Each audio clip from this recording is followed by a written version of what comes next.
This program features live coverage of an African safari and may include animal kills and carcasses. Viewer discretion is advised.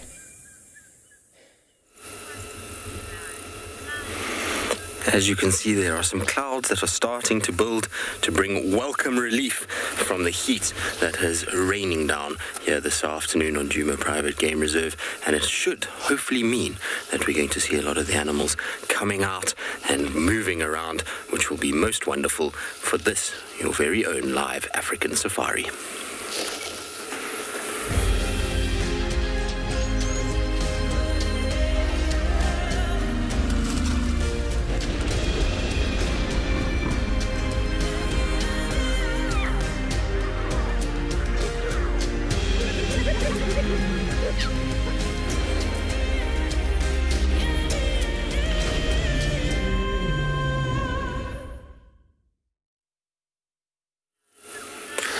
Good afternoon, everybody, and welcome. As you can see, there's blue skies, little white puffy clouds, and green, beautiful bush below. And then it is the most magnificent view out to the east as we begin our afternoon safari. My name is Tristan. On camera, I have Theo this afternoon, and it is a very warm welcome to all of you, and I hope that you're going to enjoy the next 3.5 hours as we take you on a journey through the South African landscapes and wild areas. Now remember, we are coming to you live from all of these locations, which means that we'd love to hear from you guys. You can use the hashtag WildEarth in order to get hold of us if you want to ask any questions, if you have any comments. It's always nice when we hear from you guys. Also, remember, you can join the Wild Earth Explorers program. You can head to wildearth.tv/explorers if you want to find out more information about that. We did a fireside chat last night specifically for the explorers, which was a lovely evening. And so we hope that you guys will be able to find all the information you're looking for and will kind of sign up there. Right, the plan for this afternoon is, I came and stopped here purely based off the fact that it's a beautiful view and it's a good place just to, listen a little bit, see what's around. This morning was very, very, very, very quiet for us. We didn't come across any tracks. We didn't really have much going on. And so what I was hoping is that because it's been warm during the course of the day, I'm going to do a little dam kind of meander, check if we can find any signs for ellies, and then as it cools with these clouds coming in, hopefully we're going to get a leopard moving around. And the reason why I'm hoping for a leopard more than ever is because this will be my last drive for this year. And so I'm hoping that we'll be able to find something this afternoon and go out with a bang. It's been a stellar few months for leopard viewing, so I'm hoping that we'll be able to do it. Right, Theo, now that you've shown everybody the landscape of Djuma, let's carry on and go and see what we can find. I suspect that there'll be something good waiting for us this afternoon. Now, it sounds like Dev is off to a bang already this afternoon, and so not only does he want to say hello, but he also wants to show you something special.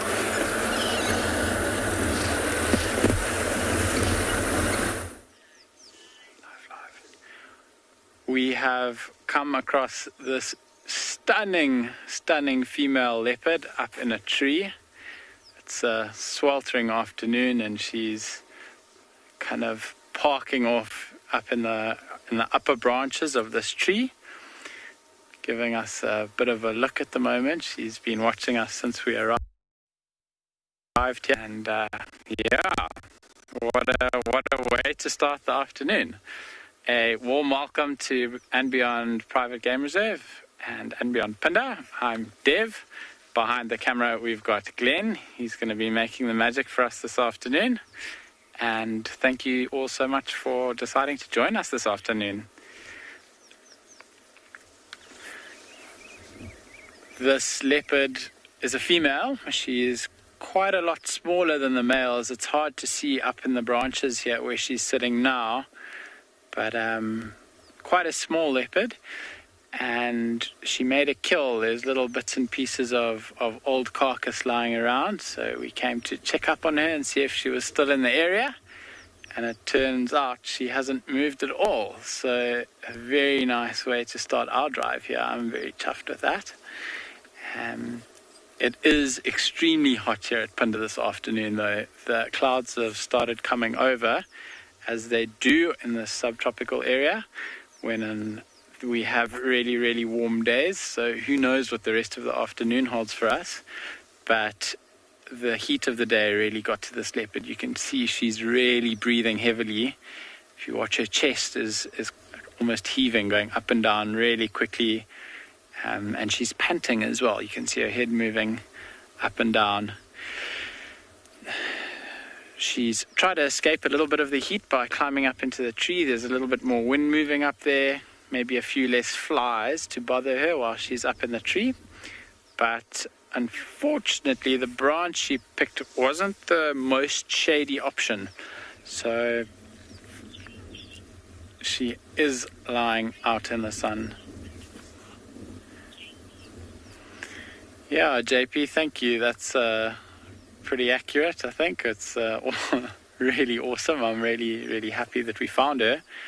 Had a feeling she might have moved because I saw her here yesterday afternoon, but or in this area yesterday afternoon, but here she still is, which is excellent news.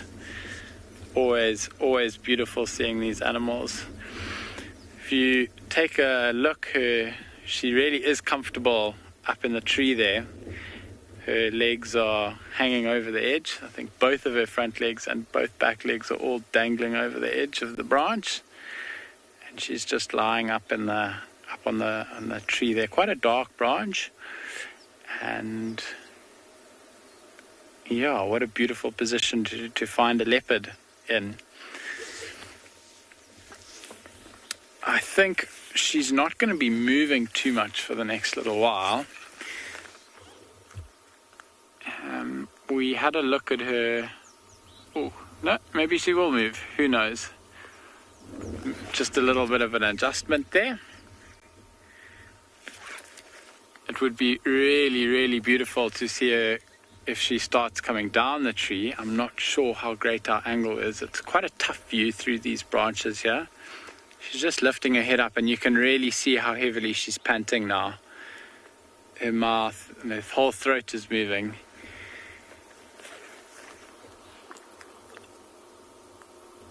There've been lots and lots of impala in this area as well. This is a little thicket in the middle of some open grassland.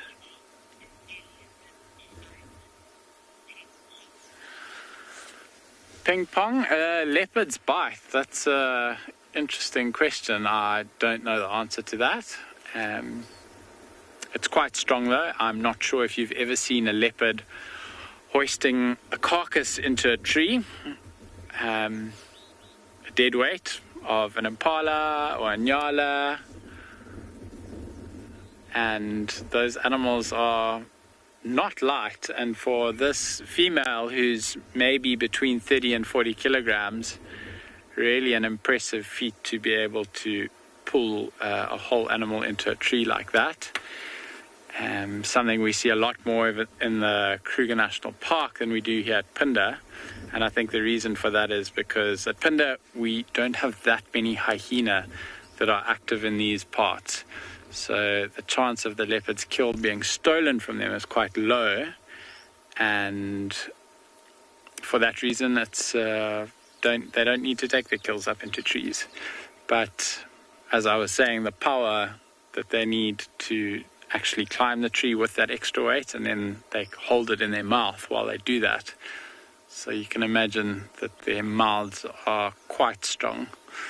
I also heard them crunching on bones and little bits of grizzle that are really quite hard. So their bite's strong enough, I think. I think.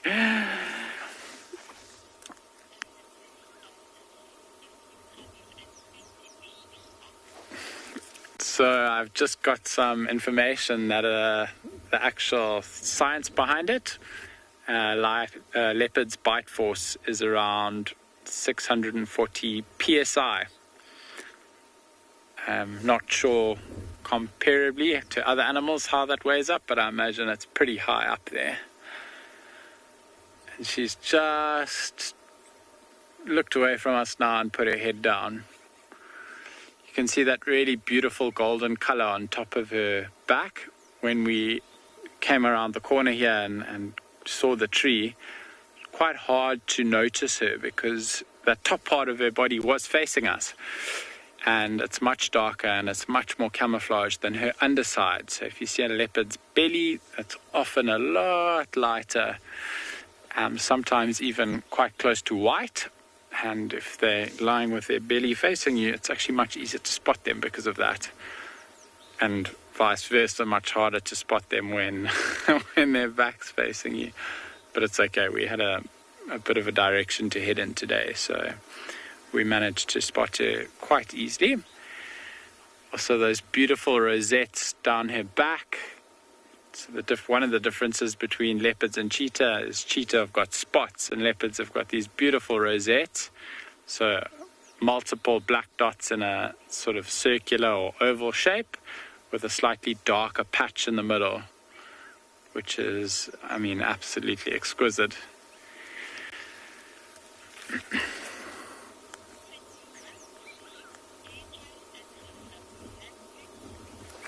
We are going to go across to DJ now. I believe she's got a beautiful view for you. We'll hang around here for the next little while and see if this leopard makes any moves, but I have the feeling that she is going to be spending, for the next hour or two at least while it's warm, she's going to be spending sleeping up in the tree, trying to keep cool. Good afternoon. Isn't that just the most beautiful view?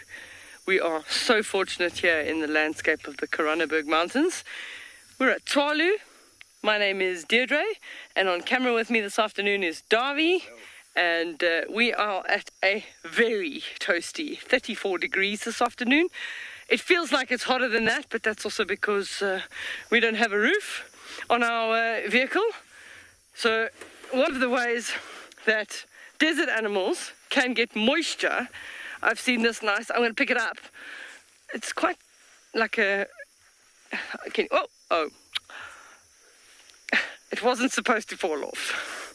But this was, well, it still is a wild cucumber, but this one's not going to get a chance to develop fully. So now that it's fallen off, I didn't do it on purpose, I apologize, plant. It's got very, very sort of abrasive, almost like sandpapery types of leaves. I can probably, I don't know how close you can zoom in there, Davy, but you can see very, very hairy, but a very much sandpapery type of feel. And very often those hairs will help trap moisture. And in this case, I think the hairs actually help them gain traction on the sand. It's almost like they hook into the sand and they spread out as a creeper. So I didn't want the cucumber to fall off because I wanted it to be able to be a moisture package for an animal or something else once it got riper. So it starts off green and then tends to get towards yellow-orange, but I should be able to cut into it just to show you what it actually looks like on the inside.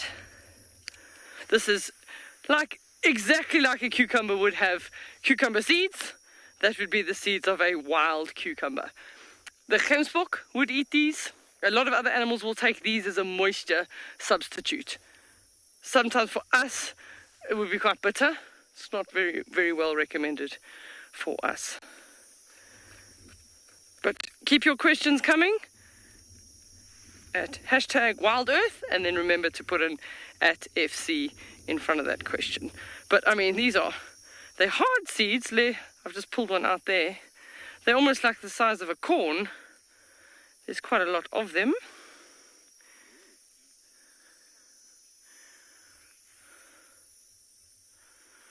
Rosalind is asking how many plant species there are in Twalu. Rosalind, I can't tell you off the top of my head, but I know that there's a lot.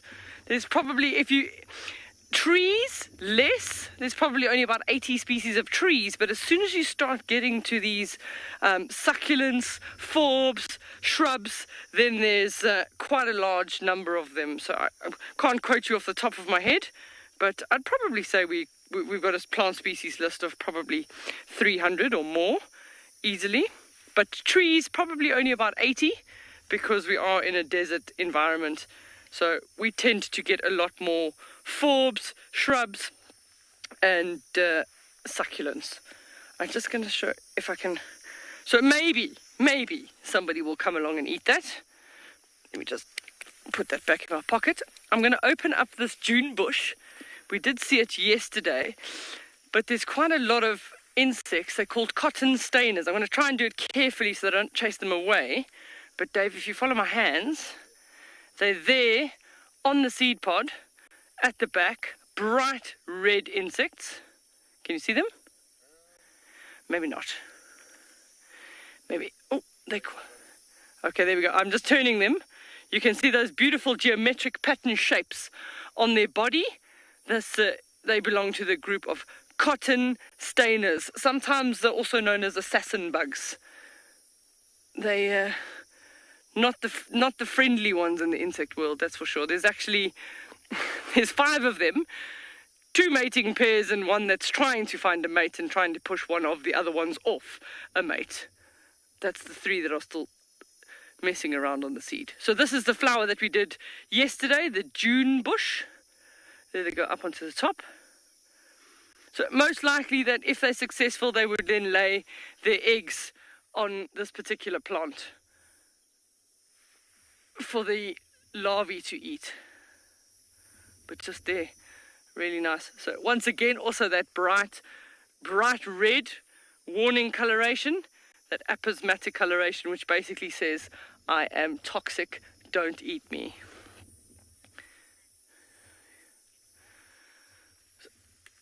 We're going to send you to Tristan, who's got something interesting playing in the water.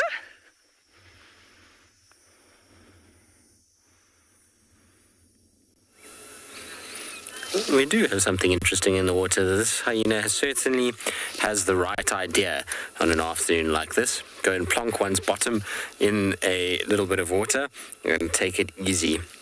And the only thing that the hyena hasn't gotten right, and I think it's ribbon, I can't see nicely, I think it's her though, is that they haven't positioned themselves for the shade, which is a rookie error. Most of the time when hyenas get it right is when they find a little wallow that's deep enough that their body can go in, and then there's this beautiful little kind of shady arm that comes over, and then they have it really as good as it possibly can be. But anyway, I mean, she looks fairly happy. Kind of one side is completely wet and looks like a mom that is having a spa day away from the kids and is content with life.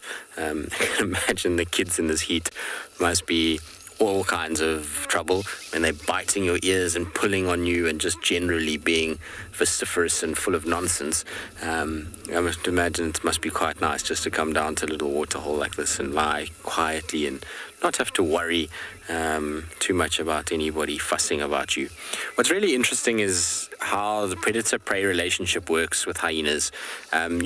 If this was a leopard, let's say hypothetically sitting at the edge of this water, if you go straight up behind the hyena, you'll see that there's impalas sitting there. And the impalas are absolutely relaxed. They have no care in the world about this hyena. They even were drinking next to it just now when we first arrived. So they don't stress about this hyena. You can see they're walking around, they turn their back to it. Whereas if it was a leopard, there'd be a lot more commotion over the fact that there was something lying here. And the crazy part about it is that it's not like this clan does not hunt impalas. We see them hunting impalas regularly, but they know at this time of the day and when a hyena is lying like that they don't have to worry nearly as much. They can just kind of move around it, and as long as they keep a certain distance, generally they can get away from it. They also know at this time of the day that the hyena is not going to be nearly as active as, let's say, in the evening. So you find at night they're far more aware of them, and they'll even alarm call it the odd hyena, particularly females that have the little ones, because these hyenas of late have been pretty sharp at grabbing the odd little lamb. But in this state, the hyena's behavior and body language is indicating to these animals not to worry, that it's fast asleep and really is not interested in them at all.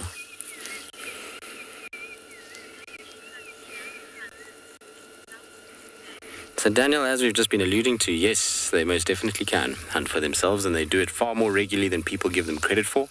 Everyone always goes, hyena scavenger, and it's not true.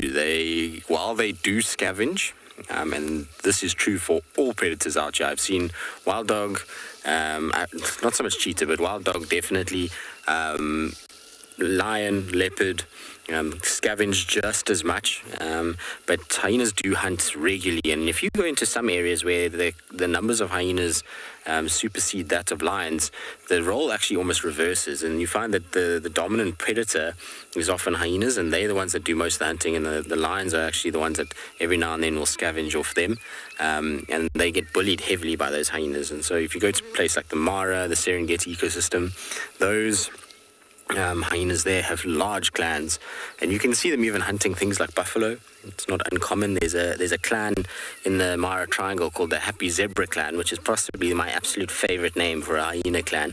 But the Happy Zebras, they are renowned buffalo hunters. They literally just follow herds of buffalo around and grab their calves, injured males, injured females, and they can do it because the clan numbers there are, sometimes in excess of 50, 60, 70 animals. So they have the power in numbers to be able to pull off that kind of thing. Here at Djuma, they are not often targeting big animals like that. We're seeing these guys here hunting mostly impalas. But if you shoot just to Simambili, which is from where we are right now, less than a kilometer, the Elephant Plains clan, I've seen them target buffalo numerous times as well. So, they hunt a lot more than people give them credit for. A lot of the time you see a full fat hyena and you're like, it stole something. But that's not always the case. These guys are really good at finding their own food and do so quite regularly. And there's a beautiful bird that's just landed on the edge of the water, and I can't see if it's a weaver. It's bright yellow, so I suspect that it is a weaver because it's not an oriole. But I just want to double check. You see it there, Theo? It's having a little drink. It's just landed again. Did it just fly away? Is it a southern mast? It's a weaver. Thanks, Theo. Theo is giving me the update here, which is wonderful. It looks like a southern mast. A little bit far for me to see the eye properly. So we get 3 species at this time of the year that can be quite easily confused. So you get a southern mast, lesser, and then a village weaver. But the eye colors and the shape of the black on the head is all different between the 3 of them. The color is amazing though. It's so beautiful, that bright yellow. I actually this morning thought I saw, talking about yellow birds, I thought I saw a European oriole, so that would have been quite nice. Or African golden oriole.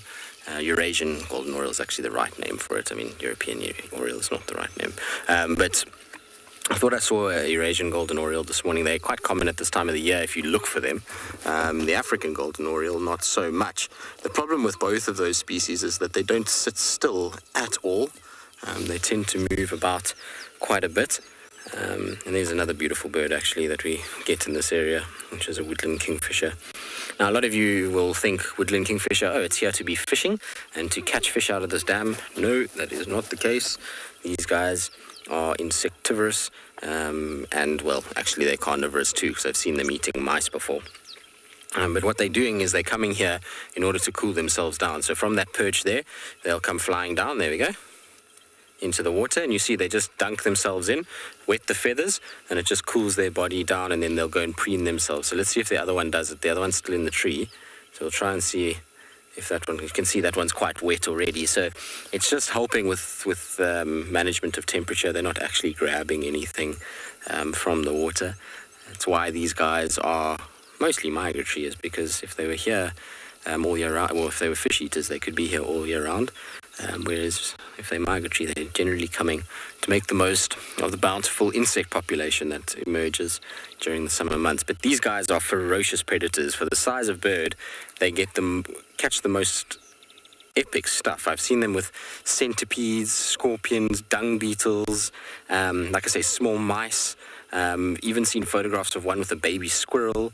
So they're crazy when it comes to eating quite large prey animals. The best one I ever had was one of these guys with a mouse that was the exact same size as what it was.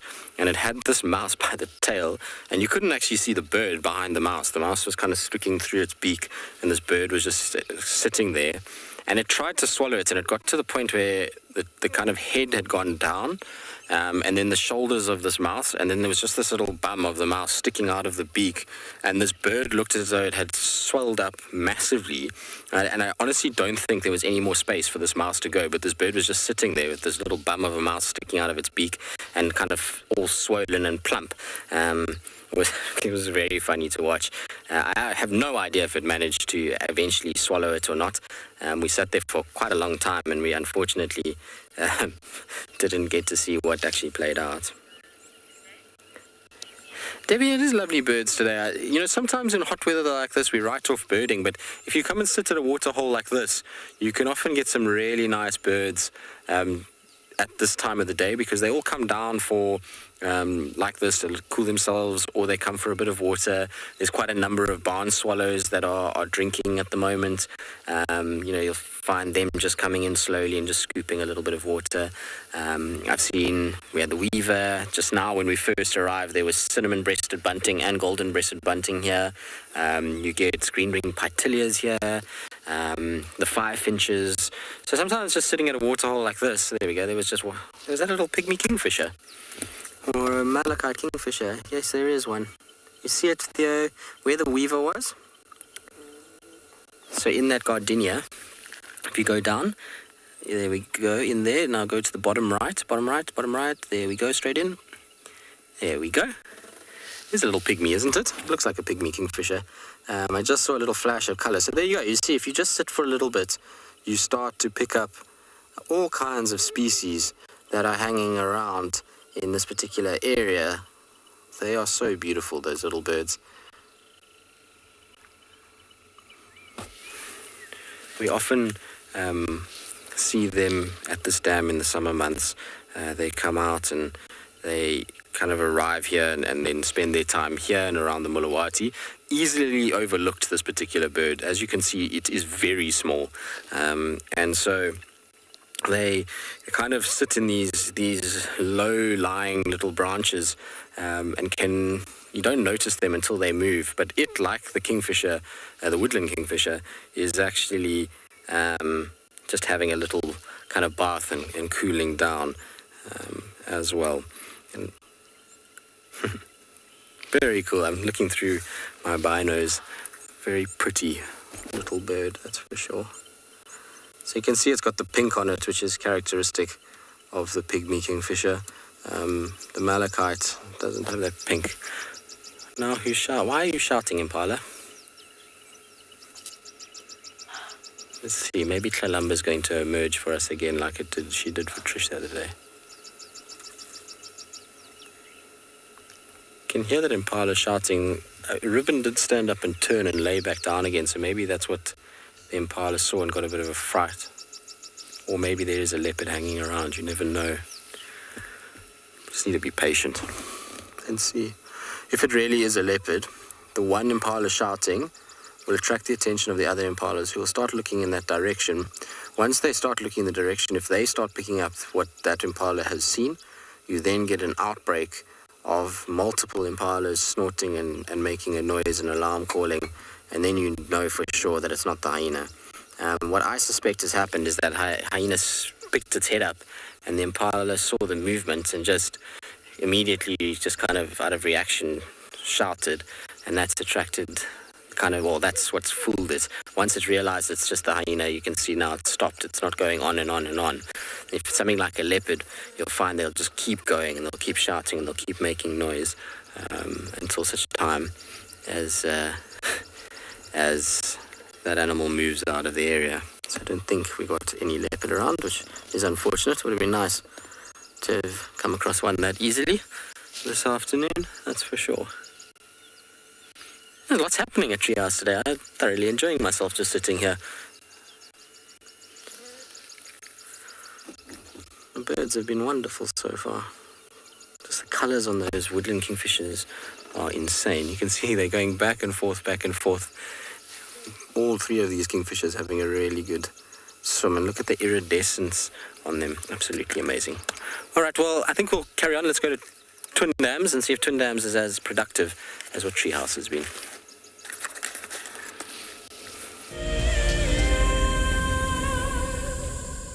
This is Rusty. He's my favorite vehicle, and we've been through all the good times here in the bush. Now, if you feel a connection to Djuma Game Reserve like I do, then we have a fantastic opportunity for you. You can have your name engraved on a brushed metal plaque just like this one, and we will attach it to Rusty so you can always be with us on safari in spirit. We will even send you a digital photograph once your plaque is mounted on Rusty. Spaces are limited, so grab your spot now. Goodness, look at its wobbly legs. Oh, I don't believe it. I can't believe we've actually seen it. Oh my goodness. Oh, careful, careful, careful. Oh no. Oh, it's okay, little one. Okay. Expect the unexpected here on Wild Earth daily. Hello everyone, I am Yapi and I am a safari guide at Anbion Gala.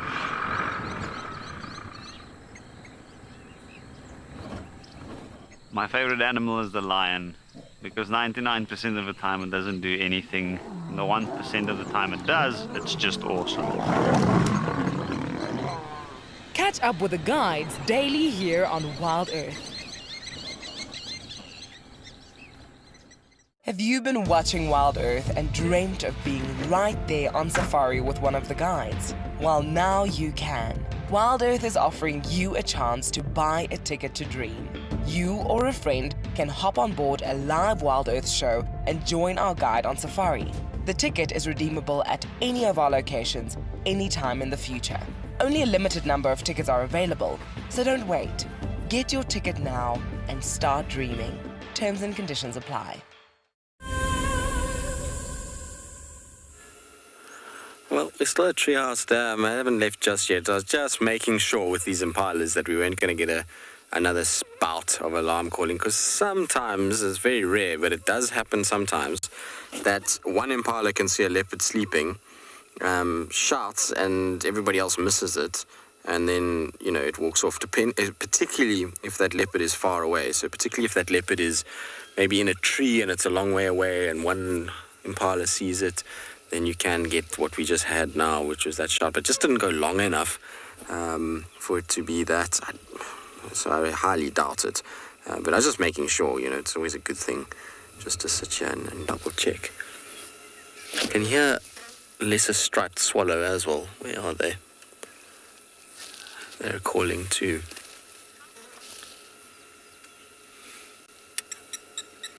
Apple pie, how do impalas defend themselves? Well, I mean, they don't really defend themselves physically, unless it's against other impalas, in which case they clash horns as males.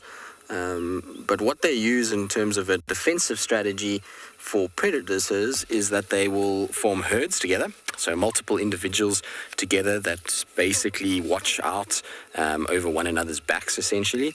So it's that. They have very good eyesight, very good sense of hearing, very good sense of smell. So their senses keep them safe, as well as congregating in groups, as well as occupying terrain that allows for the easy viewing of predators. So open clearings in early morning, late afternoon, and night. And then they find that they're very kind of wary about when they cross through little wooded thickets, and generally only do that in the heat of the day when they know most cats are not that active. So that's their main form of defense, if you want to call it that. I mean, it's not actually defense, but that's what they use in order to not get preyed upon. They also have what's known as counter shading. So counter shading is a coloration and or coloration change within the coat. So if you take an impala, and this is something that's very difficult to do unless you're in black and white, but if you take an impala and you put it onto a distant sort of plane and you take a photograph, turn it into black and white, and then have a look at how that impala actually blends, particularly if you can get quite low, so to the same height as, let's say, a leopard. And what you'll find is that top layer of an impala, so the darker, more russet red color, that in black and white appears a little bit darker and tends to blend quite nicely with the tree layer. And then you've got a slightly lighter tone, which is those lighter leaves coming down, and then that kind of whitish tummy, which often blends nicely within the grass sector. So they've got that as a part of their kind of camouflage structure, if you want to call it that. And so they have that plus numbers game. That's their main defense when it comes to being able to evade predation. Physically, though, they don't really have much that they can do. A set of horns from an impala is not going to save them from a lioness or a pack of wild dogs, or even a leopard for the most part. Every now and then they might get lucky and land a blow, and that might make a cat kind of let them go, but it's not a common occurrence. For the most part, impalas don't really have a physical defense if they are caught. It's more that their ability to not be caught is their defensive system, which is to have good senses and to occupy spaces that are difficult for cats to get close to them. There we go. There's a blacksmith lapwing as well. Theo's finding all the birds this afternoon. There's lots of birds milling about. I'm quite surprised, actually, funny enough, at this waterhole that we don't have any sign of sandpipers. Common sandpiper should be around marsh sandpiper. I actually saw them at Chitwa the other day. There was also a blackwing stilt there, which I haven't seen for a while, which was nice. Greenshanks, I'm surprised we haven't seen them more, particularly at these waterholes, Treehouse, Buffelshoek Dam, Gari Dam and Twin Dams. I would have expected a lot more of those sandpipers to be around, unless this blacksmith lapwing has been bullying everybody and chasing them away. The other thing that's fascinating about Treehouse Dam at the moment is that if we go out and we'll have an overall look at the dam itself, you'll see that every now and then there's these ripples that are forming. Now, this dam in October of last year was completely dry. There was no water in here. It was a dusty bowl. And the ripples that you're seeing are being made by various fish that are turning on the surface. And it's incredible to me that in a year, we're seeing so many different fish moving around on the surface of this water and creating a whole kind of ecosystem that's working again. It amazes me how fast the fish come back after a drought. All right, we're going to carry on to Twin Dams, like I said, see what we can find there. In the meantime, let's send you across to Deirdre. She's looking at the nest of a bird.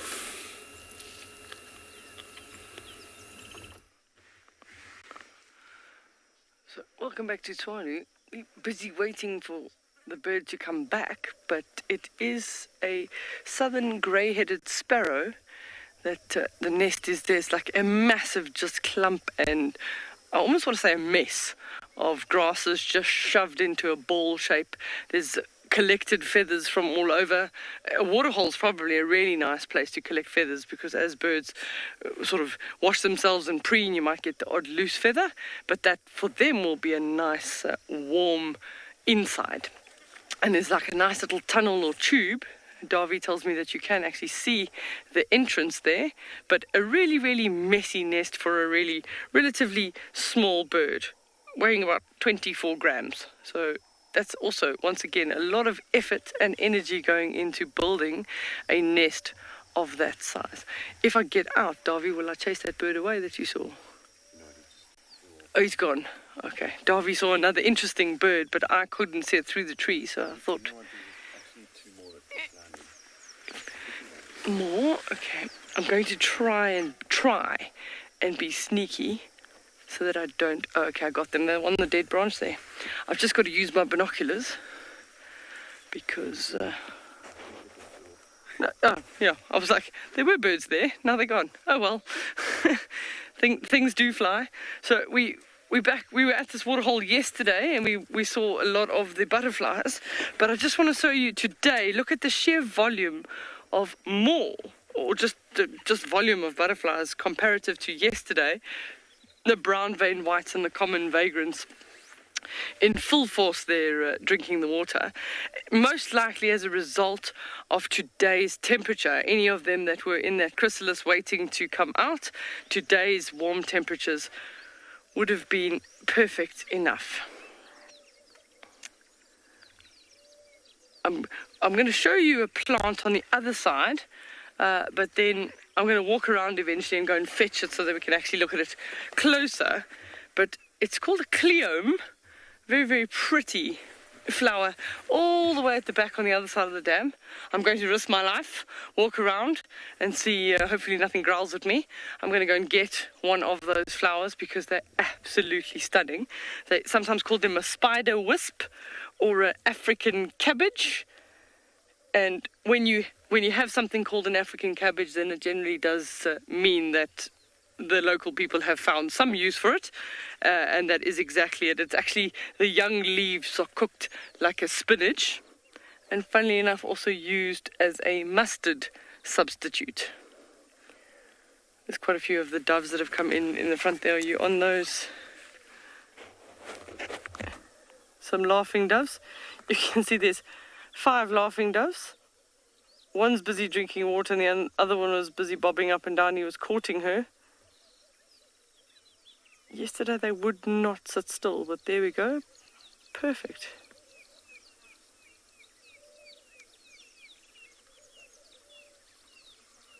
You are welcome to ask questions. #WildEarth. And make sure that you put @FC in front. You can hear a bird calling on the side. It's called Cape Turtle. Cape Turtle, that's a Cape Turtle dove. But the birds drinking water are the laughing doves.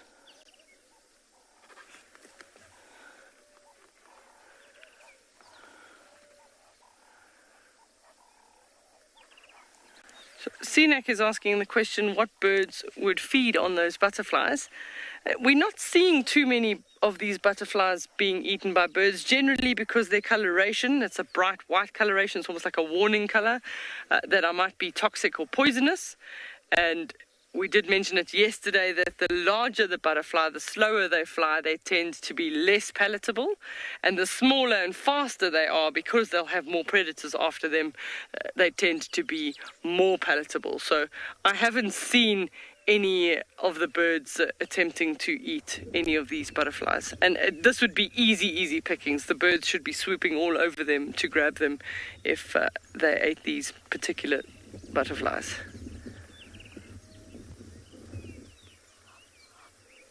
So, small and fast, you're edible. Big and slow, you're not so edible if you're in the butterfly world. Oh, I can see the Egyptian goose there. There's 2 there. Oh, no, don't waddle out of the picture.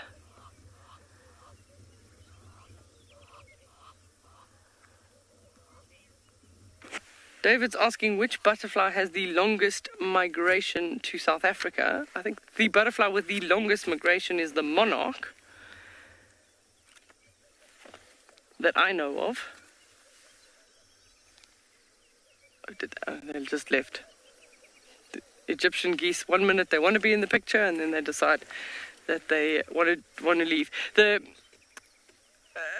Another one, the other one that has a long migration is actually these brown-veined whites. They can move over South Africa more than 3,000 kilometers. That's in South Africa, so that's not necessarily globally or internationally. That's just within South Africa, but 3,000 kilometers. That's quite an impressive feat for those papery wings.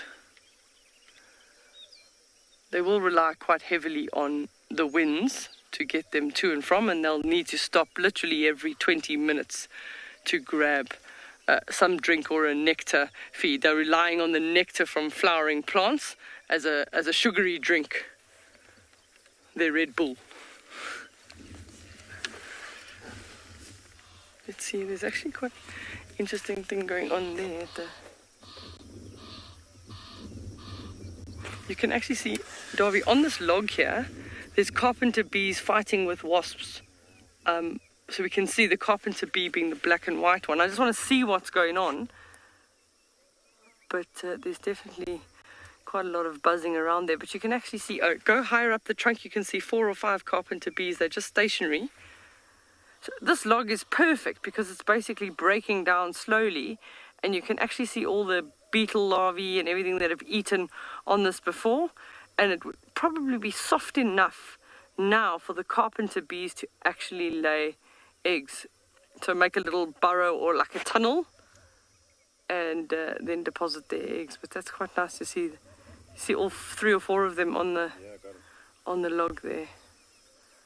So there's also other species of wasps here, and you probably find there's a little bit of competition because everybody wants the best hole for their own eggs.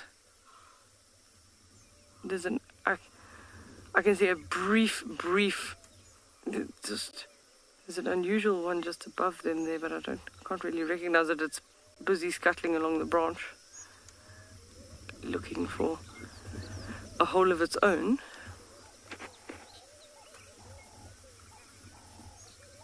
So these little carpenter bees, they don't really have much of a sting like a normal bee would have, but they do have a very, very sharp little pointer. I made the mistake about a few weeks ago. There was one that was stuck inside at the window, and I thought, oh shame, well they don't really have much of a sting, I'm going to help about the window. And as soon as I sort of touched it, it zapped me good and proper with that like needle-like spike on its rear end. Needless to say that it went out the window much faster than it expected. Here on the ground here, there's a dung beetle. See him? Yeah. Oh, a little dung beetle. He's got his small little ball of dung. It's not very round, so he's going to struggle to roll that. But notice there, he's made a little compact package. He rolls it backwards, so he uses his back legs, and then he pushes it with his front forearms to push it. And then every now and again he's got to orientate according to the sun to make sure he's going in the right direction. And they've done very interesting studies on dung beetles, and that a lot of them actually navigate at night. They can navigate by the stars. So they did tests in a planetarium to see if they had an idea of direction. And yeah, they figured out that the dung beetles were able to navigate at night. If I move the vehicle, Darby, will we still have him? But I'm not moving. I'm not moving the vehicle there. Oopsie. In gear, choose gear, reverse gear preferably. I'm going to give you a little bit more space so that you can see. We can track him a bit and see where he goes. So that's dung from anything that's come down to the waterhole. That could be wildebeest, it could be zebra, it could be impala. He's just, it was nice and moist, took the opportunity, and dung beetles will respond to droppings within minutes. Sometimes if you watch at rhino middens, the beetles will be there within 15 minutes if there's fresh dung. Keeps going up onto the top. So the fact that there's not a female present or attached to the ball suggests to me that this is maybe just a food ball. So he just rolls it away to a specific hole, buries the ball, and keeps bringing lots of food balls to help him through the winter season. And then generally a brood ball, a ball that the female will lay the egg on the inside of, she's often attached to the outside, and she goes with him and the ball as he rolls. So able to push something like 100 times their body weight. So you really have to think, I can't sort of equate anything, but it almost feels like us trying to push a car, and that's how strong they are.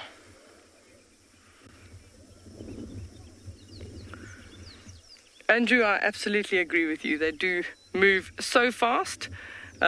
And they actually even can fly fast. You wouldn't think a dung beetle can fly. And the most amazing thing with the dung beetles is that their wings fold. It's almost like they've got a hinge.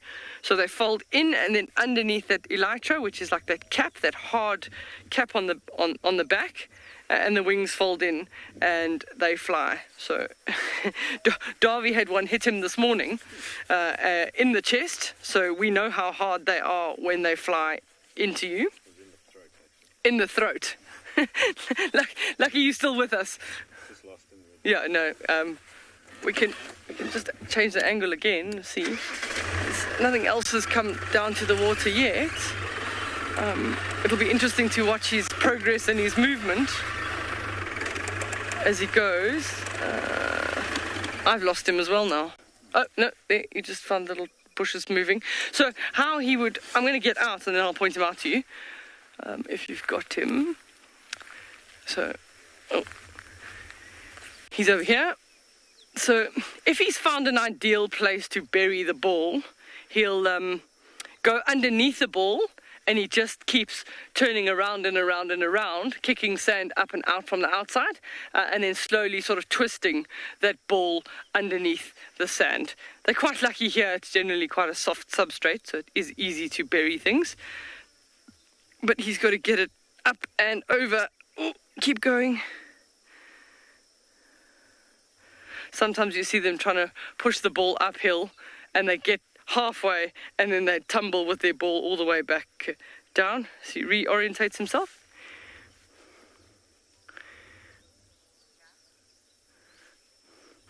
Dizzy, that's a very good question. Do dung beetles only like herbivore dung? No, you'll get a variety of dung beetles that do also specialize on predators, so carnivore dung. And you even get, they're called dung beetles, but they fall in that bigger family, but you actually even get like skin beetles that'll specialize on breaking down the skin on carcasses. But you do get specialized beetles that do decompose or remove and bury carnivore dung as well. He's going, I don't know, I'm just trying to see. He's even got like he's got a whole biome of little insects on top of him.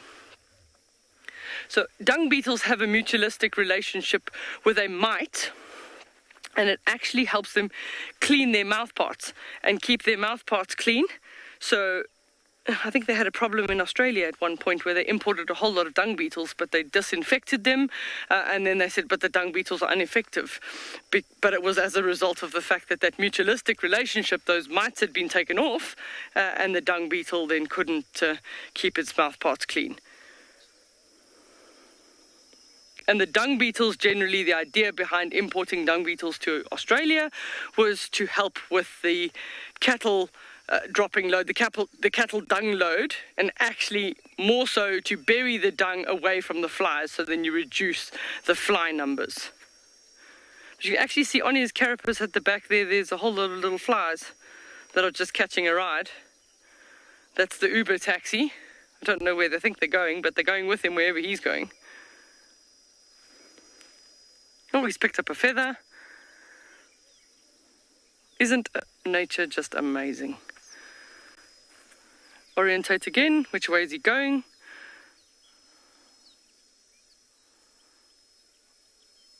Extra push.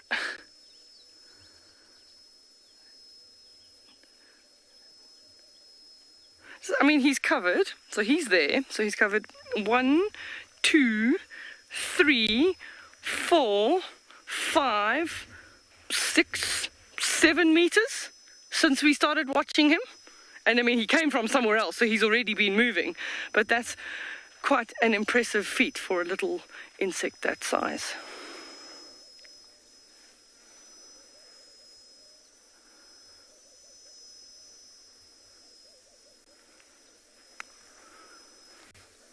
I'm just trying to see if there's anything else coming down to the water.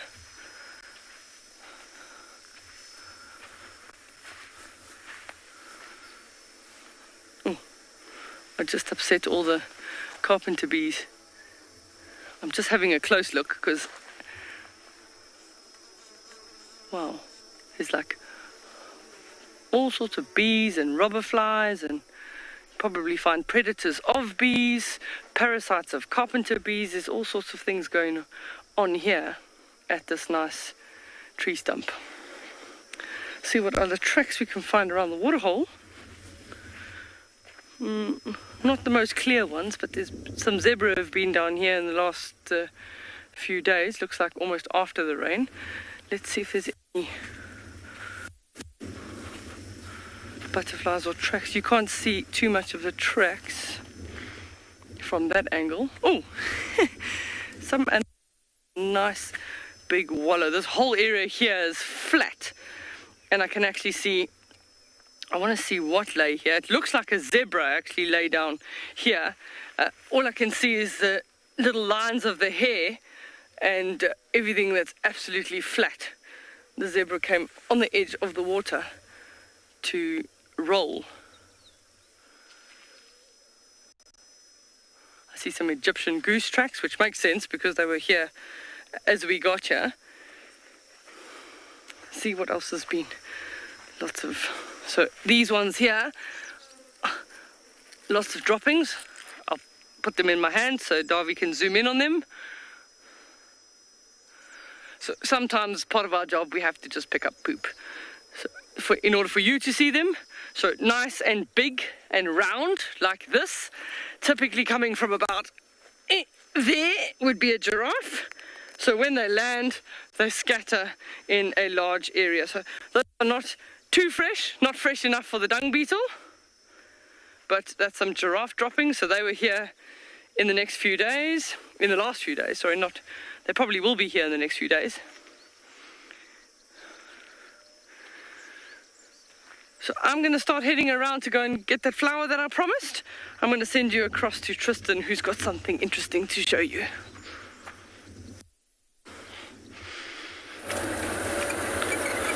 Well, while Deirdre's been going to go look for flowers, we've been finding things of our own and trying to decode a bit of a mystery. Now, it's not uncommon for us to find porcupine quills on the road, but what is very uncommon is to find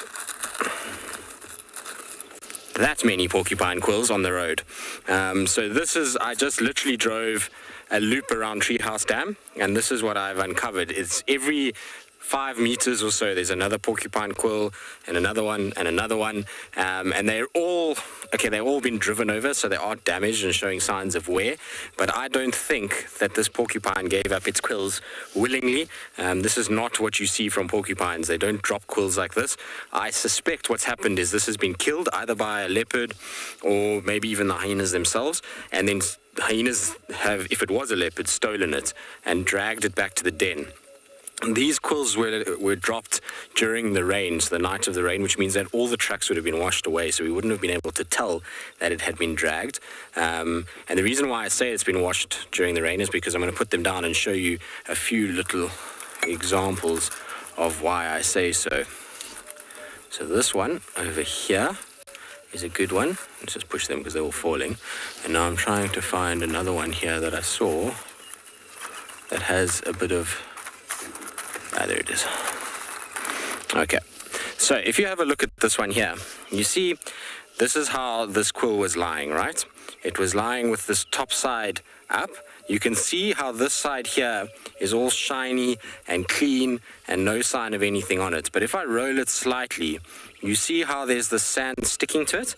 So that means that this quill was down when the rain was falling, because as it was falling, the sand particles were being washed up against it. The quill got wet, and they then dried and stuck onto the quill itself. Had this been after the rain, these particles wouldn't be sticking to the quill the way that they are at the moment. So that's how we know, either during or before the rain, that these quills were planted on the ground. The other side of it is, if you take a look at this one, you'll see here there's actually a piece of flesh stuck to the end of this quill. So this quill was forcibly removed. It means it was pulled very, very hard, and bits of the flesh came off. And that flesh still smells, which means that it's within the last few days. It's not something that was pulled out a while ago. And yes, I did sniff it. One has to do these things sometimes in order to know what's going on. The other thing about porcupines is generally when you find quills on the ground, you find quills that are kind of blunted. They typically looking a bit shabby, and it's basically ones that they kind of release and get rid of. This many quills like this, and also all kinds of different types of quills. So you can see you've got these sturdy back, almost, these are like the tail quills, as well as brand new little quills. Oh no, I'm dropping them all. I'm trying to get this one here. Brand new little quills that don't even have their coloration yet, so this is a new one that's growing out. When you start to see all of these coming out, plus the long thin ones, then it's almost an immediate sign that there has been a porcupine killed in the immediate vicinity and then dragged along the roads, and that's why it's over such a big distance at this stage. But a cool thing to kind of try and figure out, and mystery to look for.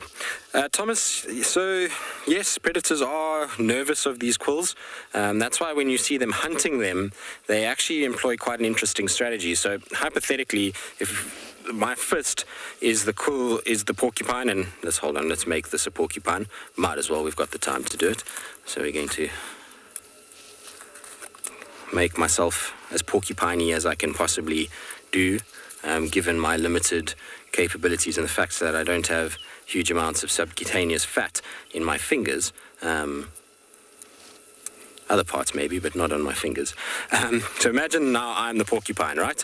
So I'm sitting like this, all of these are out. You can see these are incredibly sharp. You can just ask Trishala. She managed to poke herself with one of these the other day in her arm, and this porcupine quill was sticking at a 90-degree angle out of her arm. So the predator is hugely aware of these. These can get into the skin, into the eyes. They can cause huge amounts of infection. And there's been quite a number of animals that have succumbed to hunting porcupines. So what they do is, imagine I'm the porcupine, this is my body, this is all my quills. What they do is they erect the quills like you see like this, and they turn to face the predator as the predator moves around them. What they'll also do is they'll rattle their quills to make an audio sound to try and intimidate that predator. But what the predators do is they will try and use their paws, so this hand is the paw of a predator, and they'll try get in underneath and try and flick it. And so what they do is they try push them over like this, and as soon as the porcupine lands like that, they then grab it by the throat, and they're able to kill it and get out of the way of those quills. And that's how very successful leopards are able to do it, but a lot of them have to learn the hard way, which is by getting a face full of these regularly, and it's a pain to get them out, and often, like I say, particularly older leopards can succumb to this. And I wouldn't be surprised, I mean, it's a big call, but I wouldn't be surprised that this is maybe Mulawati's doing, and maybe this is what he feeds off, is things like this. And that's why we very seldom find carcasses for them, because a porcupine is a big meal, but it's not a big meal that gets hoisted all that often. They typically eat it within a day, maybe a day and a half. So it's very, very possible that this was him. Now, the other interesting thing about these porcupine quills, I'm going to drop them all on the ground anyway, because they need to go back into the wild and into the environment, and there's a very good reason for it. I'm going to try and see. Okay, Theo, I don't know if you're going to get this. Let me try and find a gap here where you can maybe... Okay, there we go. If you can focus in, and I'll use another porcupine quill to show you. If you focus in at the tip of this porcupine quill, do you see that there's an ant inside there? So porcupine quills, even though they are just hair and there's not too much to it, inside there is food that is available for ants. And so when a car, and this is what's happened to this quill, is a car is driven over it, which has caused this quill to crack open, and it's exposed the interior of the quill itself, which the ants can actually feed off. And so they are utilizing these quills, and they're going to break them down until nothing is left. And so that's why it's important to leave them back in the environment, because even though it looks like nothing is happening with these and that the predator didn't eat them, there is actually insects that are still making use of this quill, and it's still providing nutrient to the entire cycle of animals out here, which is absolutely fascinating. So you can see it there quite nicely. Isn't that cool? Amazing. Amazing how much you can get just from a couple of quills that were lying on the road, spread out all over the place. Immediately, when I first saw the two quills early on, I thought to myself, no, there's something wrong here, because normally you don't see quills like that on the road. You normally just see one. Oh, there just went to class as cuckoo. Sorry, squirrel syndrome. And so when you see it like this, you can even see little baby quills, then you know a porcupine, unfortunately, has met its end. But I want to just quickly do a little loop around, just check all these trees. You never, ever know. Maybe a piece of it is up a tree somewhere. The nice thing with porcupines is that if they are up a tree, they're quite easy to spot. That black and white gives them away quite well during the day. We know Hukamuri also likes to target them every now and then. He's killed actually a porcupine not far from here before. So maybe it was him. I don't know. It's a pity it rained, though, because it would have been a super cool track to have tracked to see what killed it, where it was dragged, how far it was dragged. Was it the hyenas that dragged it? Was it a leopard? All these unanswered questions that unfortunately we'll never know the answer to. But I suspect that the path that it's taken is leading towards the den site. So maybe it was then dragged towards the den site and shoved in there somewhere and kind of finished off.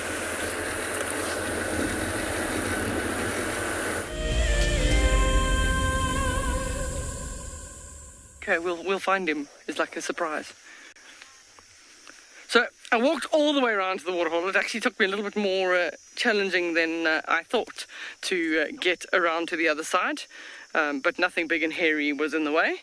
So I went and I fetched this cleome. It's known as Cleome gaiandra, and we called it the cabbage. So you can see nice little leaves. These are like palmate leaves because they've got five leaflets. And then very, very hairy.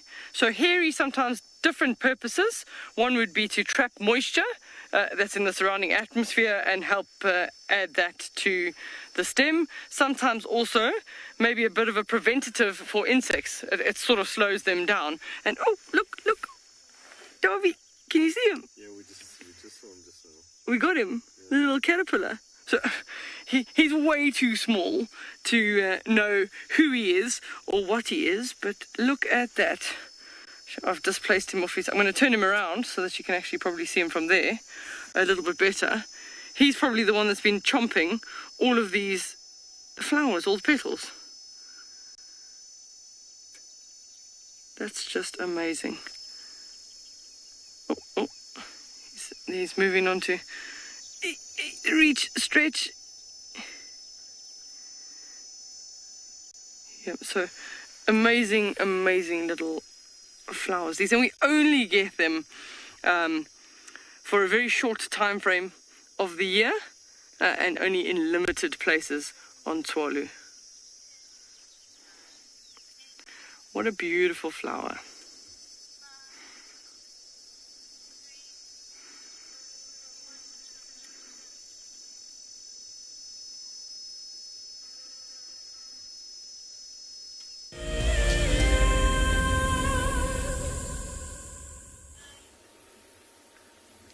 We have moved quite a distance down to the south of Pinda, from where we were with that leopard, and managed to find what for now is 2 lions.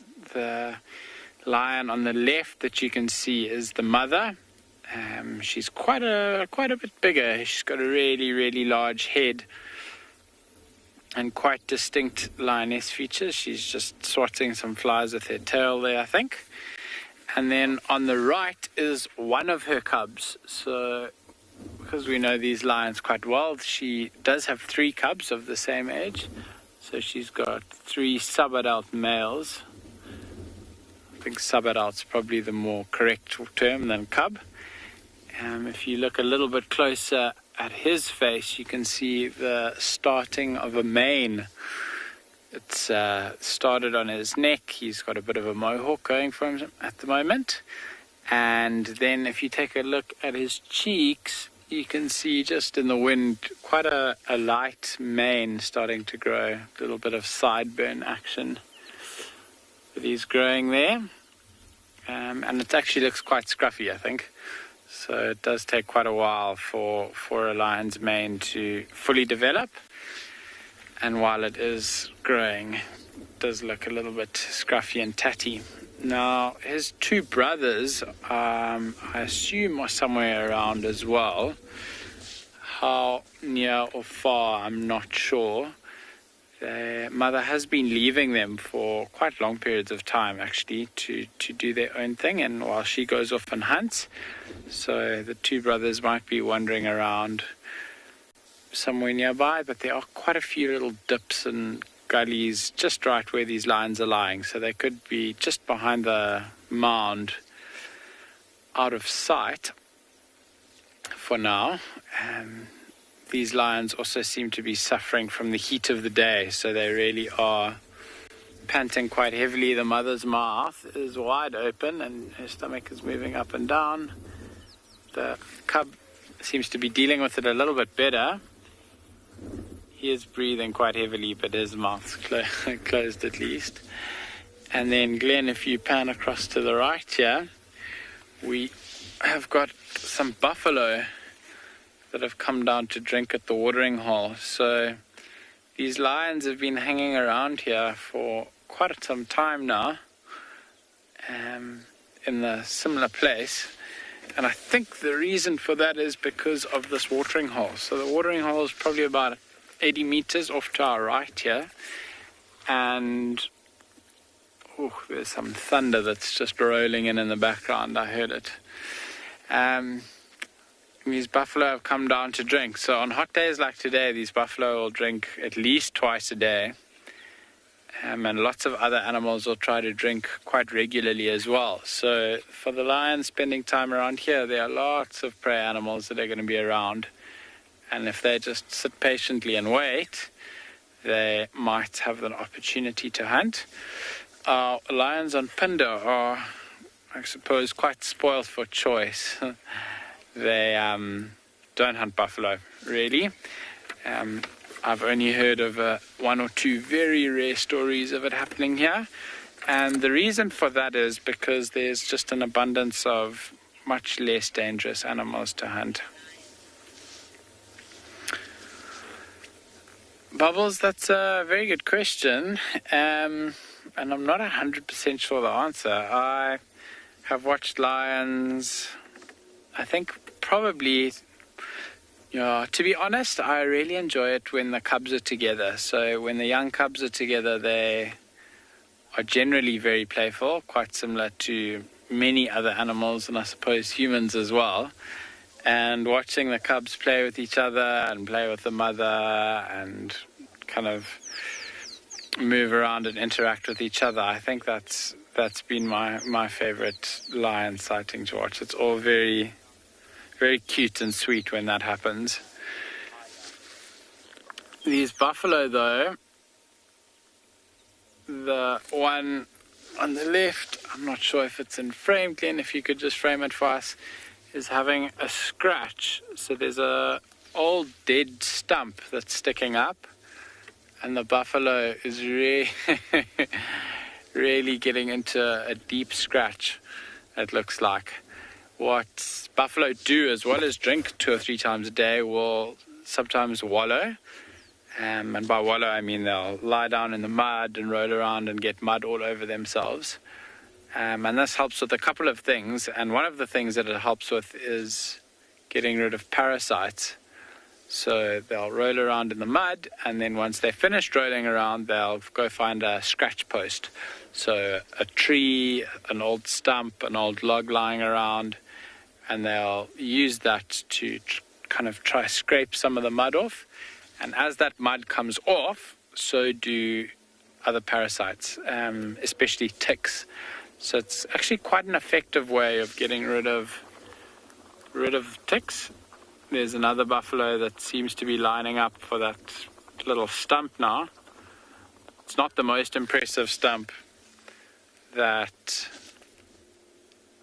I've seen buffalo rubbing up against, but it is quite pointy and quite nice and low. You can see it's really getting into its armpit, I suppose.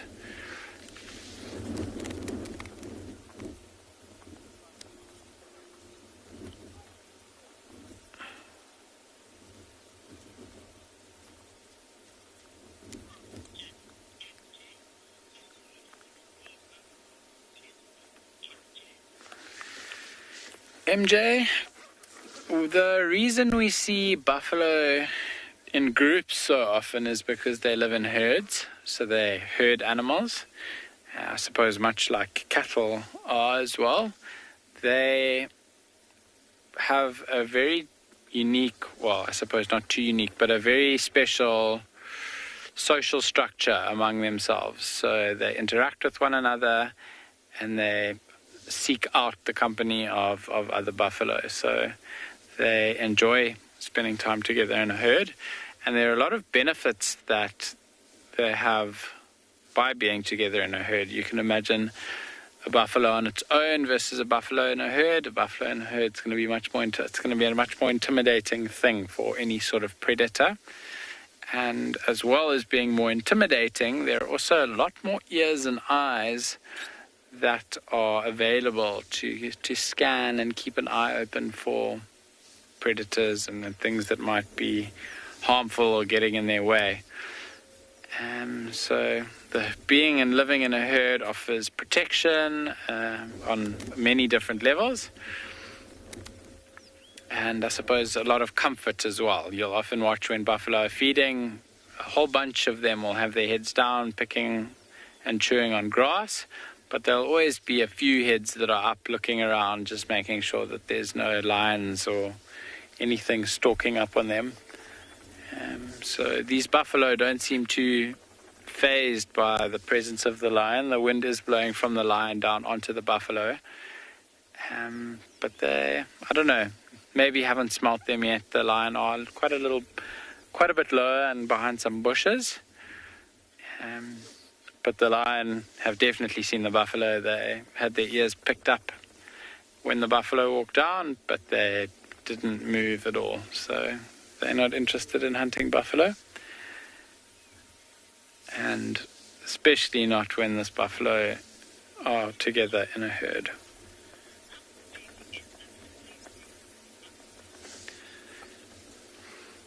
Paul, buffalo get up to around 800 kilograms, but in the middle of this herd, we spotted it when they came down and then it disappeared. But I can just see it now again, is a tiny, tiny little buffalo. I wouldn't know how much that little one weighs, I don't know, but maybe definitely less than 100 kilograms, probably closer to 30 or 40. These buffalo do seem to have, well, they're kind of finished drinking now. You can see most of their heads are up. And one of the females actually kind of initiated this walk off now. She decided that it was time to move, and she started walking away. So you'll see slowly the rest of the herd is going to start following her. There's all the tail swishing that's happening as they walk away, helping with the flies. But they are finished drinking now for this afternoon.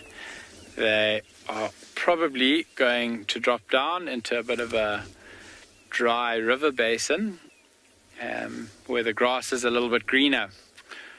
The grazing there is nicer. The water table is a little bit closer to the surface, and the grass is more palatable. So it's a good place to go forage or browse or graze, as buffalo do. Turning back to these lions now, they haven't moved too much. Mother's gone flat. She is, by the looks of things, I'm using my binoculars to look now, and looks like she's still breathing very heavily up, and the cub's just gone down as well. So it's not quite cool enough yet for lions to, I suppose, be keen to move around. It's still quite warm and quite muggy, actually. The clouds provided a little bit of relief from the from the heat, but it's still pretty humid up here.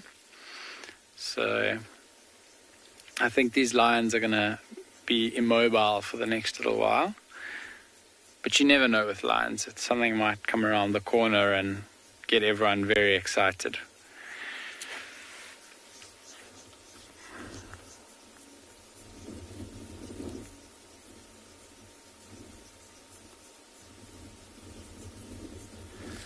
The cub, if you look quite closely, I'm sure a lot of people at home, I think a lot of us don't associate lions with having spots. But when the cubs are born, they actually are born quite spotty. So this sub-adult male has got quite a few spots that are now starting to fade.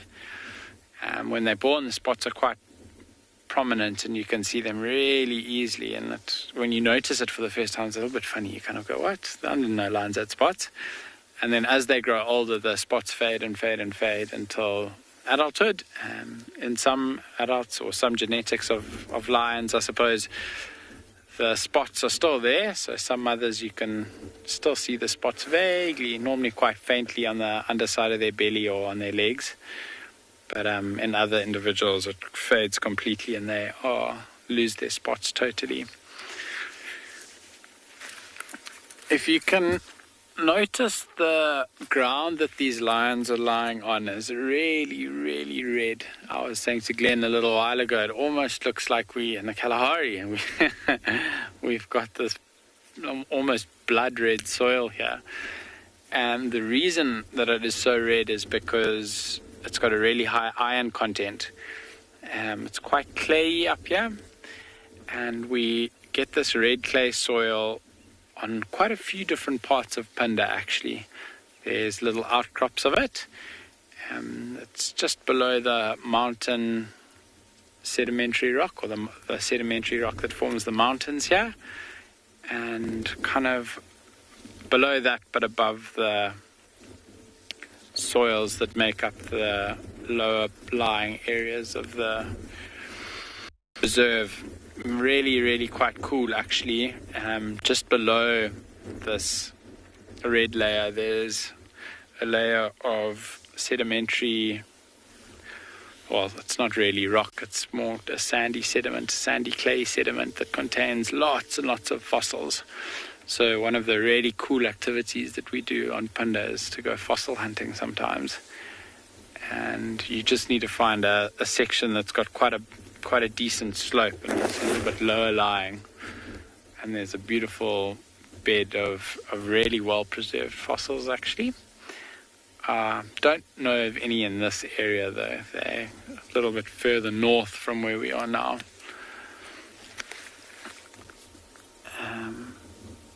Fascinating that you can use the geology to tell where you might find fossils. If you guys have got any questions, you're more than welcome to send them through.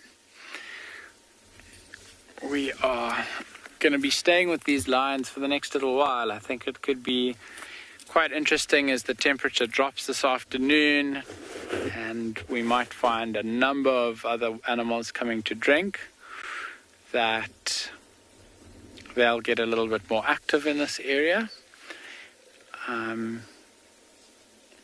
As the afternoon gets a little bit later and the temperature drops further, I think other animals that are slightly further away from the watering hole are going to be coming down to drink. But the only way we're going to find that out is if we hang around and wait until a little bit later. The vegetation in this part of Punda is also quite grassland-like. There are a few small acacias. We've got some sickle bush that grows here, but for the most part there's open grass.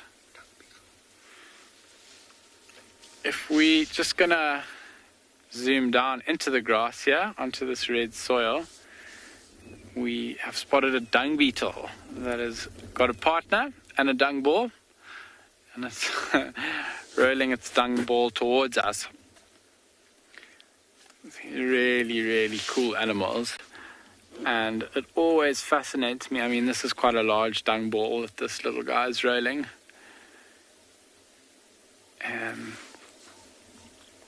Fascinates me how strong they are to move this much. These really big amounts of dung. It's a lot of weight to be moving around for such a small little creature. All right, we're going to be passing you off to Tristan. It sounds like he's finally found the animal he was looking for. So we'll send you across that way, and we'll hang 10 over here to see if anything else comes down to drink.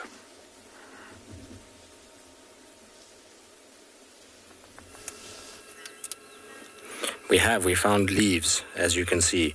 Beautiful, shiny leaves. It's what I've been looking for all afternoon. No, I'm just kidding. There behind, you can see the spots of Thandi as she's moving along. So we had her tracks this morning and we came back into the area where we had them. And lo and behold, there she is, moving about on Chitwa. We're exactly where she was having a little altercation with Kuchava a few days ago. We're about, I don't even know, 50 meters from where that was. So she's kind of back in the same section. I'm going to just try and move because the bush is a little bit on the thick side here. And so it's difficult to kind of keep her in view all the time.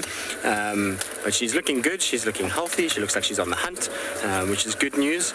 Hopefully her hunting kind of pathway eventually leads her back towards the cub. She is heading generally back towards Torchwood.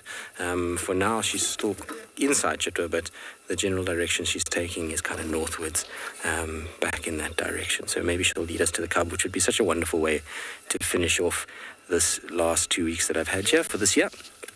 Hopefully, that is exactly what will take place. She looks like she is not empty, but she could do with a meal. The tummy is a little bit sucked in. I'm sure she's looking for any signs of duiker, steenbok, impala lambs. She's also got her nose to the ground, sniffing. I think yesterday, if I'm not mistaken, Kuchava walked in this area. So maybe that's what she's picking up. The son of Kuchava is actually on Cheetah Plains. For some odd reason, he was confused with quarantine this morning. I don't really know how that's possible, given this massive size difference between the two of them. But anyway, and behavioral difference. Quarantine doesn't run from vehicles at all. And so I'm surprised that they did. But he's on Cheetah Plains. There's no worry about Thandi sniffing him down and finding him without mom. She's a long way away from the little guy, which is a good thing. Although we saw the other day with the kill, she didn't really get upset with him. She didn't challenge him in any shape or form, which was cool. So she's just stopped behind there. You can see those little tatty ears through there, and you see how alert she is. So she's really looking for any sign of a food item. Who knows, maybe she'll even find Kuchava for us. Wouldn't that be amazing if we managed to find the two of them together again? Seems like she's growling at a bird. You see the tail is up? And I can hear a bird alarm calling behind me. So she was snarling. Look.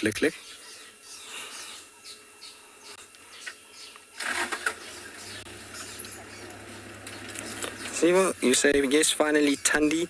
I know, I've been looking for her all morning, so I'm glad we finally managed to get her. I'm going to reposition for poor Theo because he's pulling off what many a contortionist would be happy to pull off by doing a kind of 360-degree turn in the back seat here. So let me just reposition so that he can be a lot more comfortable about things. I'm going to go forward a little bit. There we go. That should be a little bit better. So see, there is another vehicle in the sighting, which is a good thing. It's always actually quite easy when there's another vehicle. It helps a lot because, especially in these blocks, it's hard to follow her sometimes. So when you've got somebody else with it, it makes it a lot easier. Now, if I keep quiet, you'll hear the drongo alarm calling and her snarling every now and then. Let's stop now.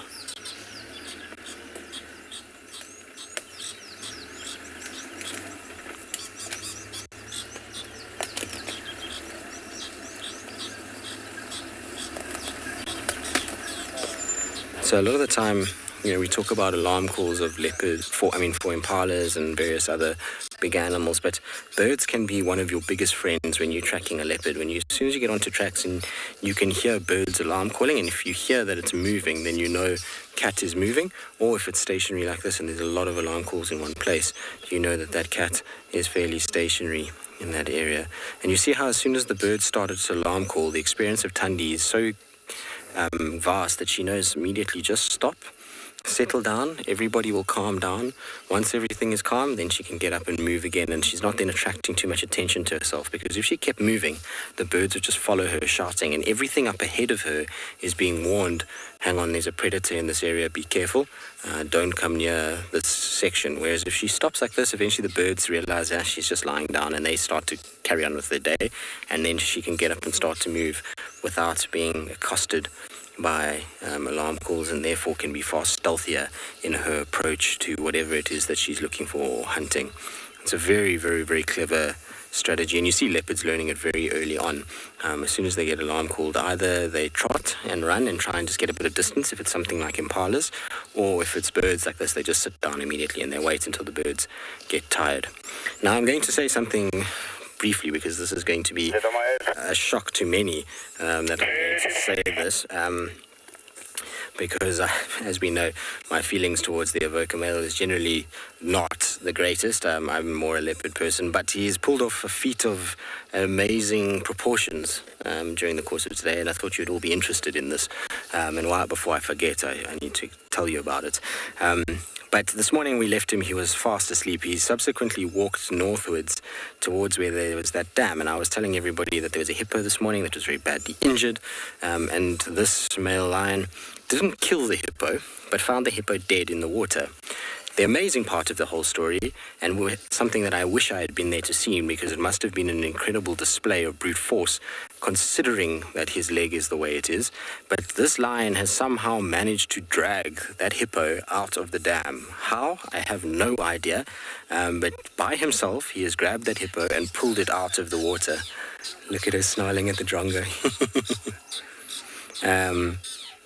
So somehow this guy has managed to do it, which is an impressive feat, and even I will admit that is a serious display of strength. For a male lion to pull a hippo out of water is no joke at all.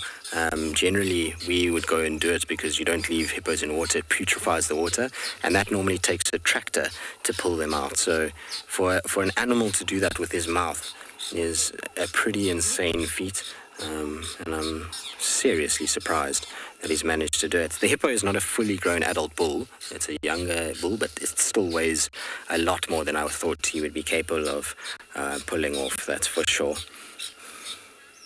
All right, now talking about Thandi and her and things that alarm call at her, it sounds like DEIRDRE has got something that always gives leopards away when they walk around.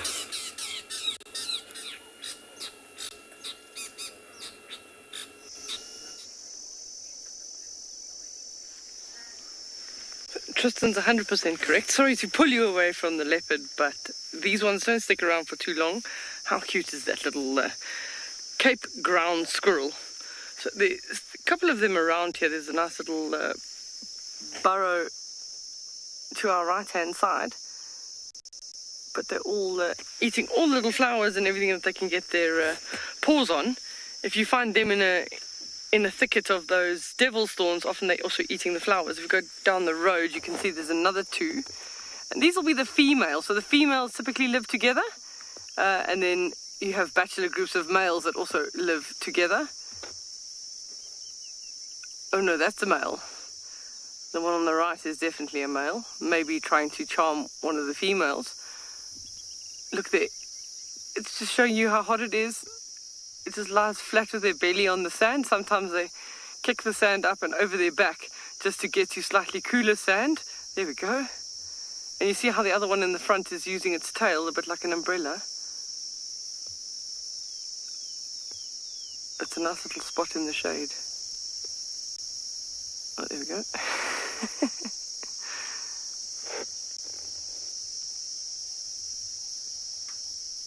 I think that would have been a good idea for us to do, Darby.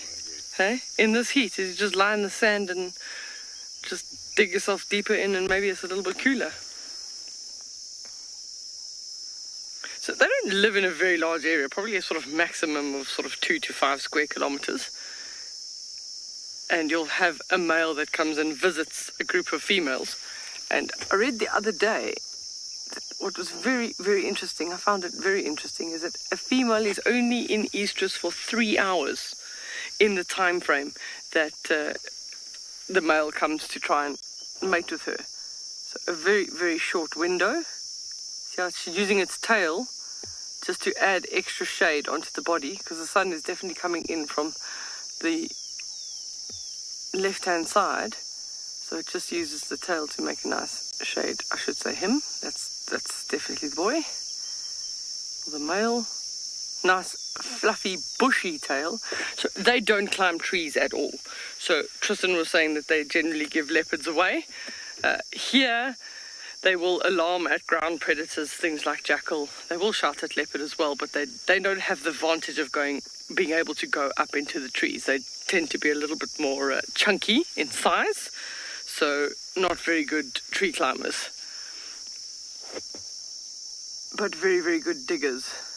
And sometimes the meerkats actually move into the burrows after the squirrels have moved on. The ground squirrels will make the majority of these large burrow systems, and then the meerkats will push them out. That is just really look like having a nice bath just to get that cooler sand. That little patch of sand's been in the shade for a little bit longer, so maybe it is a bit cooler than most.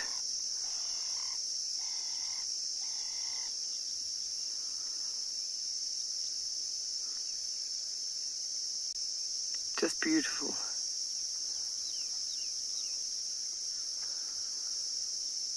Paul is asking the question, what do squirrels eat? So they're eating mainly plant material, seeds, fruit.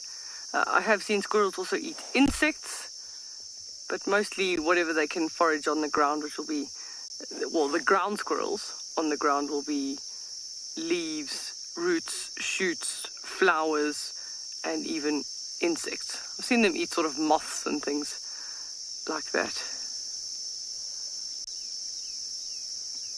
So, are you on the male that's just moved to the... Yep.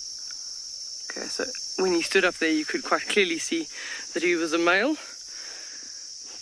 And very often in the extreme heat, that's one of the ways to keep things cool, is to have them dangling on the outside.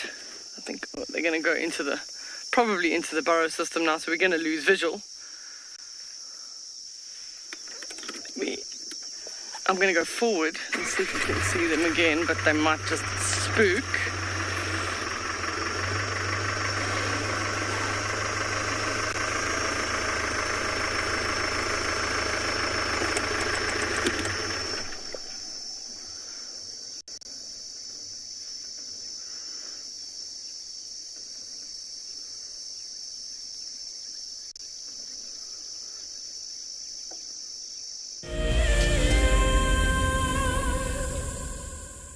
Join our Explorers program so we can keep on sharing nature with the world.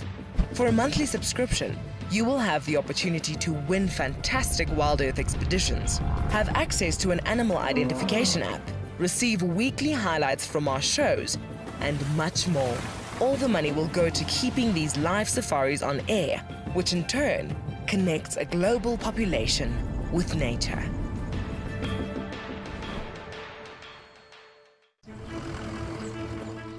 My name is Taylor McCurdy and I work for Eco Training.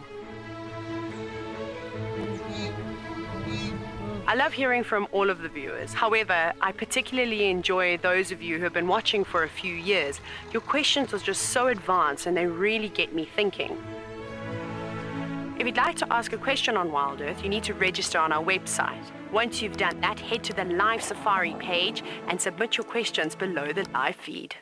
Wild Earth is launching our brand new Explorer program with an opportunity to win a very special Wild Earth expedition. The lucky winner will get a behind-the-scenes Wild Earth experience at the magnificent and beyond Ngala Tainted Safari Camp.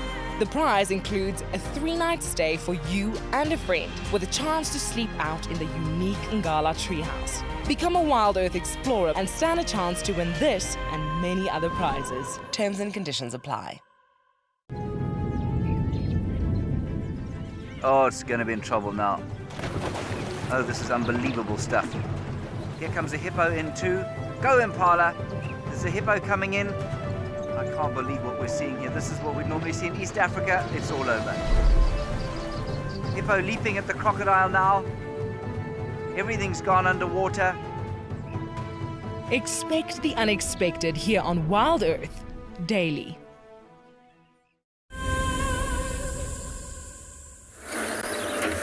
Well, we're still with Tandy. We're just trying to get her around because she's moved a little bit. Shame. She is still being harassed by this drongo and she is not impressed. I think the drongos have a nest here because there's another drongo that's come in and the two of them are bombing her and not leaving her alone, which is generally an indication that they have a nest nearby. So I think there's a nest somewhere. Okay, my girl. They'll leave you alone. Don't worry. Come hide out by us. The drongo won't come to where we are. That's what she's going to do. She's gotten into this habit recently of going very close to the vehicles. I don't know why. She's generally, she does come close every now and then, but when she went under the car the other day, she seems to be getting far more chilled in her old age. Still snarly, but not nearly as kind of starey and full of it as she used to be.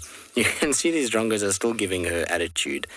She's not happy about it at all. She just keeps snarling and hissing and trying to basically tell them to leave her alone. I'm going to just go around quickly, Theo, so we don't have to worry about this bush.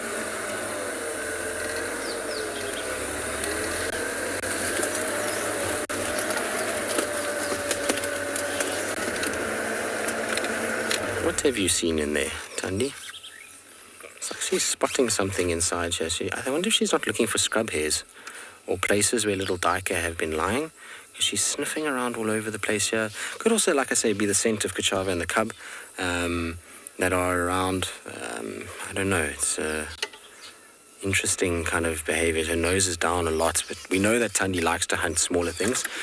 We know that she's a fan of hunting scrub hare and the likes. So it could just be that. She's just looking for small animals in amongst these little thickets in the hope that she can actually find them.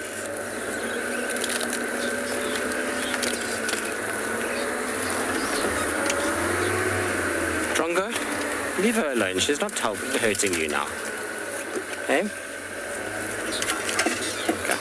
We had a word with the Drongo. The Drongo is going to leave her alone now, I think. Maybe not, but... The Drongo is still shouting at her. She's moving off there.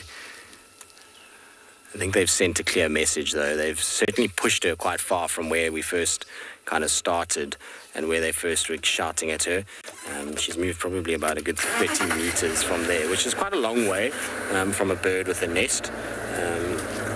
It might not sound like a long way, but for nesting birds, 30 meters is more than enough to feel more comfortable that they're not going to go after their chicks or their nest. I'll tell you another thing is it's gotten ridiculously warm all of a sudden. The humidity is just spiking. The air feels super dense and close. I wonder if we're not going to get a bit of rain. It looks like there's quite a lot of rain to the west at the moment.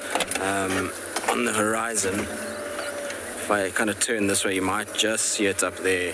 There's a bit of rain that's falling, those clouds there. Causing a bit of an issue, so I think that's where the humidity is coming from.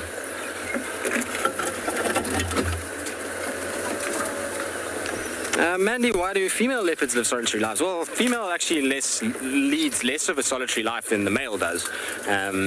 Remember that a female, pretty much once she comes of age, has got cubs most of her life. So even though she's on her own now, she does still have a cub that she has to care for. But the reason is quite simple, is that that's the niche that they're filling. If they were to be part of groups, they would have direct competition from hyenas and from lions, both of which would outcompete them quite heavily, and they would really struggle. They probably wouldn't be nearly as successful, and so there was a gap and an opening for a ambush predator that is stealthy, and in order to be ambushed and stealthy, generally it helps to be on your own and not attract too much attention to yourself. When you're in groups, you attract huge amounts of attention to yourself, and that's really not going to kind of suit the leopard motto. Their coat pattern, everything is there for them to be completely hidden and to operate as a solo unit and not as a group animal. What are you looking for, Tandy? You're looking for something. There's definitely method to... You can see she's almost It appears if you were probably first time ever to see a leopard and you were watching this behavior, it appears that she's almost wandering in a lost fashion because she's kind of circling and moving in odd patterns. But this is typical hunting Tundi. She moves like this when she's looking for food and when she's found the scent of another leopard. This is often how she goes. She kind of zigzags on herself, goes into little thickets where it's dense, and she goes and puts her nose in there and sniffs just to make sure that there isn't some sign of something hidden in there. This is kind of exactly how she's always been since the first time I saw her. This is the behavior that she shows when she's on the kind of hunting prowls. Is check every bush as she goes, and she'll zigzag rather than walking in a straight line. But she keeps stopping behind trees today. I don't know why. I see the noses to the ground again. Maybe she's picked up a scent of something that's dead, or maybe a newborn impala or something. You never know. That could also be what it is. Newborns will often leave a scent trail from where they were born, and then as they get up and move along. It'll be fascinating too if she does find something. It'll be a testament to how powerful their noses are.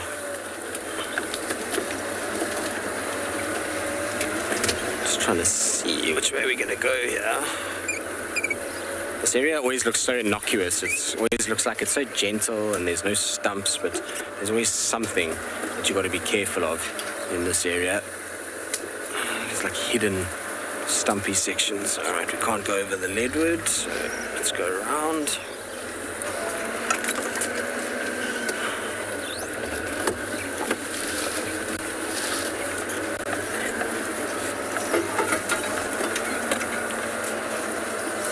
Alright, I'm gonna try and just creep through here quickly and catch up with her. In the meantime though, let's send you across to Dev, whose cats are far more relaxed than what Tundi is.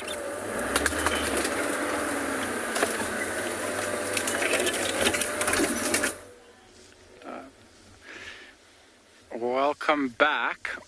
We managed to find another 3 members of this pride. We are roughly 600 or 700 meters away from where we had those other lions. Oh, Mom's just got a bit of a shake of the head there. And yeah, so these 2 cubs, and they are quite a different age.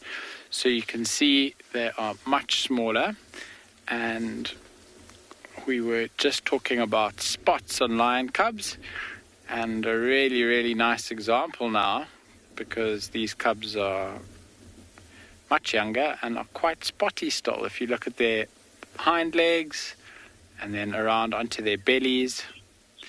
We've got a quick link to Juma. We'll be back with you later.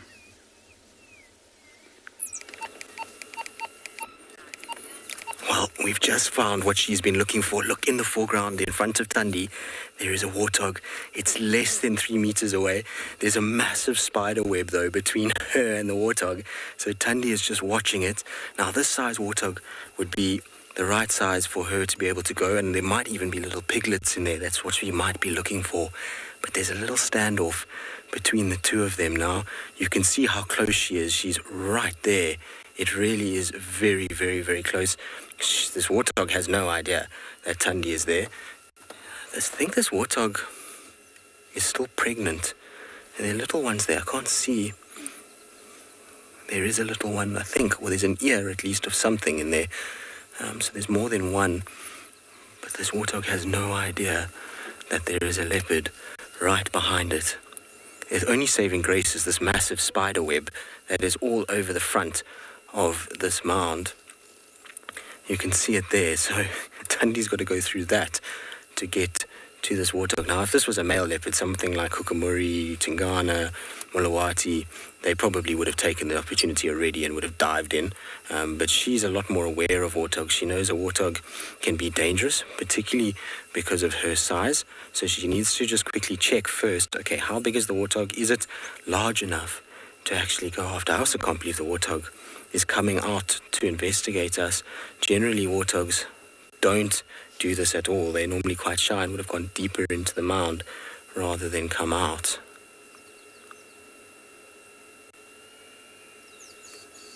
The tension is palpable. The air is so thick. Let's see if this warthog spots her. I think she's come into this mound to potentially give birth. She looks like she's still pregnant, this little female. Her tummy is very, very round. She's breathing quite heavy. So I wouldn't be surprised. It's quite early in the day for a warthog to be in a mound already. But we do know that this time of the year is when we start to see little piglets.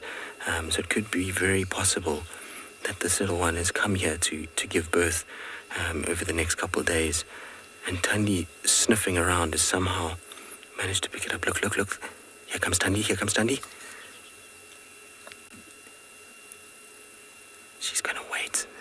I wouldn't be surprised if she's patient.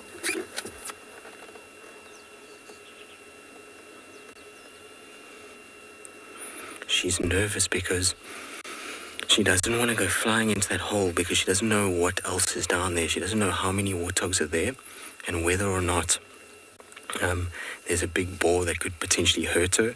Hunting warthogs is no joke. It can get very dangerous, and many a leopard has learned a valuable lesson.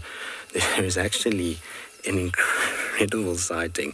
It makes me laugh every time I watch it, of Thandi and a warthog not far from where we are right now in Gari, Maine. And what happened was, look, she's going to go on top there. She's going to try find a way that she can sit where this warthog might come back out to see, and then she can pounce on it if it comes out. Look how she's backtracking, exactly the way she came, very, very gently. Look, and up she goes. So she knows she needs to just sit on top now and be super patient and wait for the warthogs to start making an appearance, because from the top there, she'll be able to see them, and she can come down and still be able to grab one, but it won't see her as easily as what it did a little bit earlier.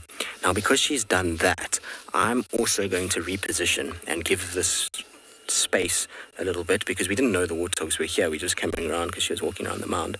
As soon as we saw the warthog, we just turned off. But what I'm going to do is just move and reposition and give a little bit of space. If the warthog's head comes back up, it doesn't feel like there's something right on top of it. It's not kind of what we want at all, and so we'll park further where we'll have still a view of the hole, but we won't be on top of the mound at all. The idea behind this is the warthog is coming out apparently, so let's quickly come around. There we go, the whole warthog family is out, but this is much better. You see why she's being careful. Look how many warthogs are coming out of there. Now, if she had just jumped in there, she's going to get a face full of those 3 warthogs. So she's checking first to see, okay, wait a second, how many warthogs are here, and what do I need to be worried about? Amazing, isn't it? Now, she's just on top. She's watching them. And we know we can't see her nicely, but if any action happens, it's going to be in that little vicinity there.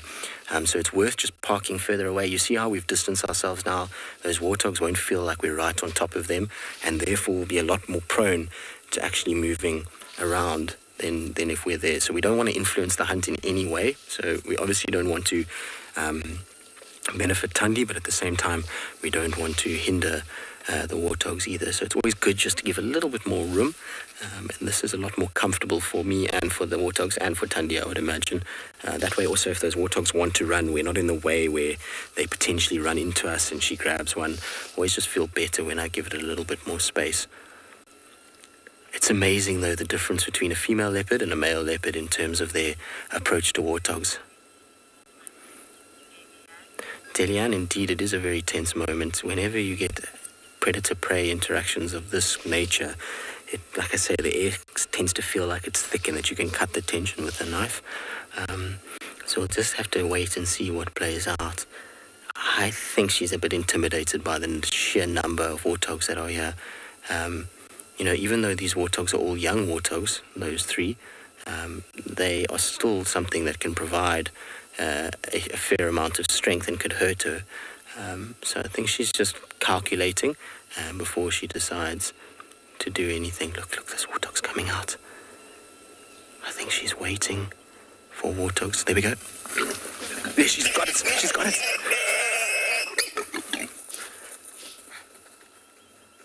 You see, she was scared. So she didn't get a good hold on it, and she was worried about those tusks. Isn't that amazing? Now, if that was a male leopard, it would have been a complete different story. Female leopard, there's no way she's going to try wrestle with warthog. She obviously grabbed it, felt that it was too strong, and she's just let it go before she gets gaffed by those teeth that they have. You see, they've got those little tusks, and then under there are little modified teeth that are super sharp and cause a lot of damage to leopards. And Thandi has never been a good warthog hunter. As I was saying earlier, I had this crazy video of her running up to a warthog and sniffing its bum, and the warthog gets the biggest fright of its life and zooms off at a rate of knots out of there. And you see, she's looking for piglets. That's what she's looking for. She's not looking for adult warthogs. So that was opportunistic. She saw a warthog run. She grabbed it, realized, hang on, this is too big, too strong for me. Let it go. And she's now listening to see if there's babies inside there. And if there's babies, you might find her going down and trying to dig them out. I've seen warthogs or leopards do it before, where they go and they kind of jump onto little babies that come out in the chaos of their mothers running away. Wasn't that insane, though? Did you hear that warthog squeal? As soon as the squealing started, she let go. And I wonder if maybe she's just had a bad experience with A, warthog hurting her, and B, squealing, attracting other predators. Damien, you say that was so close. Well, I mean, she grabbed it. She was on it. She just didn't get that roll right. So if she'd gotten the roll and actually hit the throat, I think she would have carried on trying to kill it. But I think what happened is she got it, and it didn't turn, and she had the back of the head, and therefore that warthog has the ability to rear its head up with the tusks and do a lot of damage to her. And so that's why she probably was cautious and just let go straight away out of fear of being hurt by these warthogs. But she definitely had it. I mean, a male leopard would have killed that warthog. There was no ways that warthog would have gotten away from a male leopard. You see how she sat and listened, and she realizes, wait, there's no piglets here. I'm going to carry on. She might go back up the mound and sit on top in the hope that a piglet comes out. Look, see. How's that for experience, though? Do you see how she just sat on top? And she's like, I will wait here, and I'm going to see what happens. And the warthogs are coming back again. I wonder if there's not little ones inside there. How crazy was that sighting? What an epic way to finish up a stint. That is amazing. You know why that's amazing? This is the reason why that was awesome, is because I don't really like seeing animals being killed. It's just not something that excites me that much. Particularly not warthogs. It's a brutal, loud, very, very, very traumatic thing to watch. So what was amazing about that is we got the whole stalk, we got the hunt, we got the actual kind of prey being grabbed by the predator, but the prey getting away. And so it's like the best of all worlds. You get the adrenaline high of the chase, but nobody actually ended up getting hurt. And I'm looking at the warthogs as they're moving away now. There's no blood coming off any of them. So the one the one that was grabbed has got like a little scratch on its bum, but otherwise is actually doing okay. It doesn't look too bad. And it was just one squeal that went out. So I'm intrigued to see if hyenas arrive, because generally they hear that and they hear like a shot, if they're around or close enough to know. These warthogs are off, though. They are decided. We're trotting away. But they all look like they're quite pregnant. I don't think any of them have given birth yet. But there goes the little warthog bums running away from us. So the one that was attacked is the one... no, it's already gone. It was the middle one. It was the one that was attacked. It's got like a little dark spot on its left flank. I don't know if it's that one or it was the one before, I'm not sure.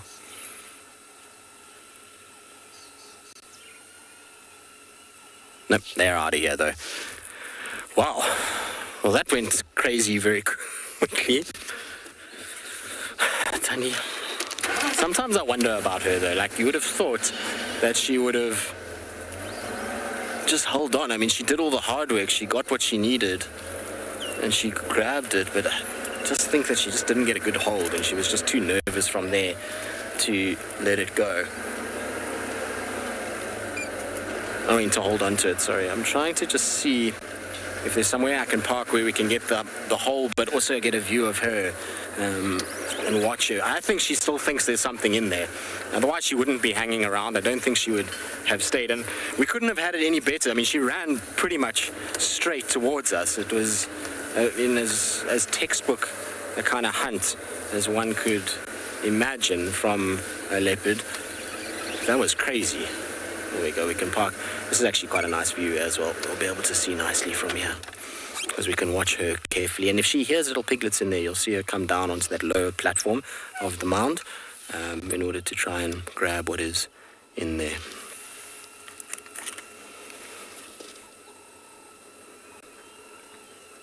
Madness.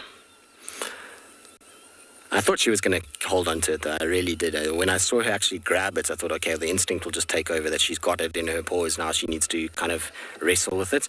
But I am almost certain that she's had a bad experience somewhere. Her warthog hunting ability is terrible. So not the first time I've seen her being chased by warthogs or kind of getting a hunt wrong.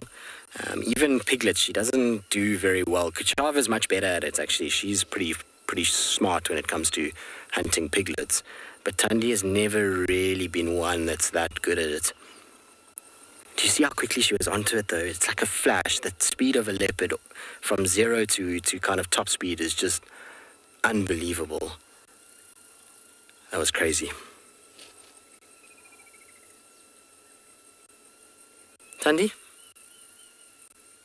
You're tired now. I'm not surprised. You can see she's panting. It's incredibly warm, so I'm not surprised after that amount of effort that she's tired. Sharon, probably not, because it's getting late in the day. I don't think they're going to come back to this one. Maybe they're going to go find themselves another mound that they can use. They'll have various ones around that they've utilized in their lifetime. They all looked still pregnant. All right, now it sounds like Pinda's also got something happening, so let's quickly send you across to them.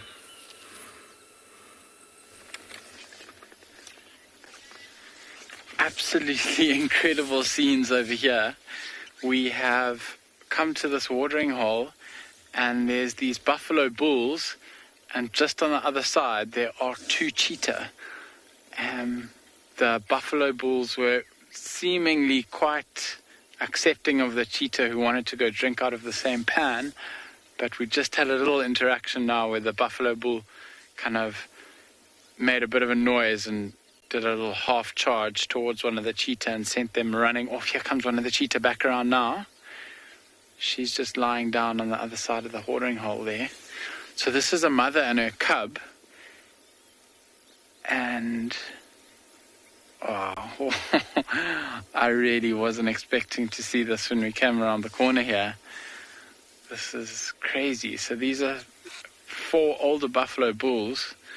They are what we call dugger boys. They have left the herd. They're are too old now to keep up and have been chased out, but still very, very dangerous animals. And obviously the cheetah are much quicker than they are. Oh, there goes a cheetah again. So these buffalo don't seem too happy about having cheetah right next to them. They keep chasing them off. But this is this is incredible. These buffalo are drinking here. Maybe come down now as the temperature dipped for a drink. And these cheetah were coming to do exactly the same thing, and they've now met. I think the cheetah are lying down at the back there. I'm just going to move slightly forward for us so we can get a little bit of a better view of the cheetah. But I think they are just going to lie there and wait for the buffaloes to move off before they have a drink themselves.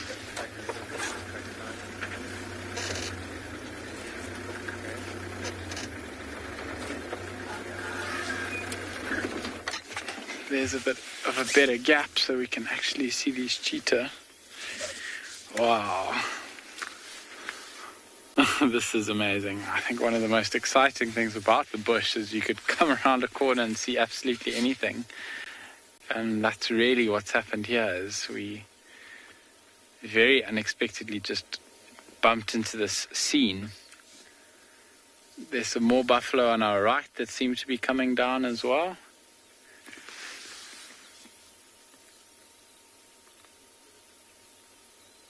And these cheetah are now lying down in the grass. They're going to wait for these buffalo to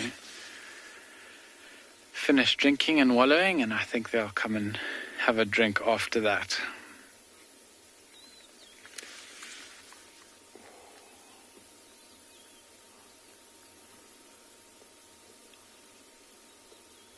These two buffalo are competing for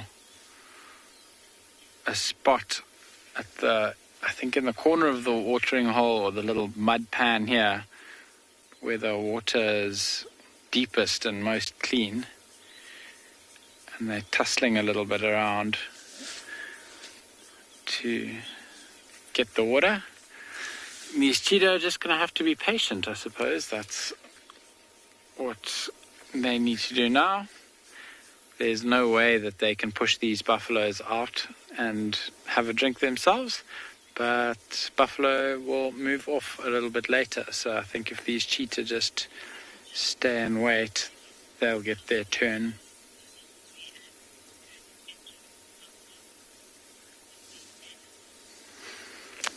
Hi, Bello. An injured buffalo, unfortunately, if it can't keep up with the herd, will get left behind. The buffalo herds will rally around and protect youngsters. When they're lions that might be hunting them, they'll keep the younger ones, or try keep the younger ones in the middle of the herd, where they're most protected. But should someone become injured in the herd, and it's injured in such a way where it can't keep up with the herd, then unfortunately it'll get left behind.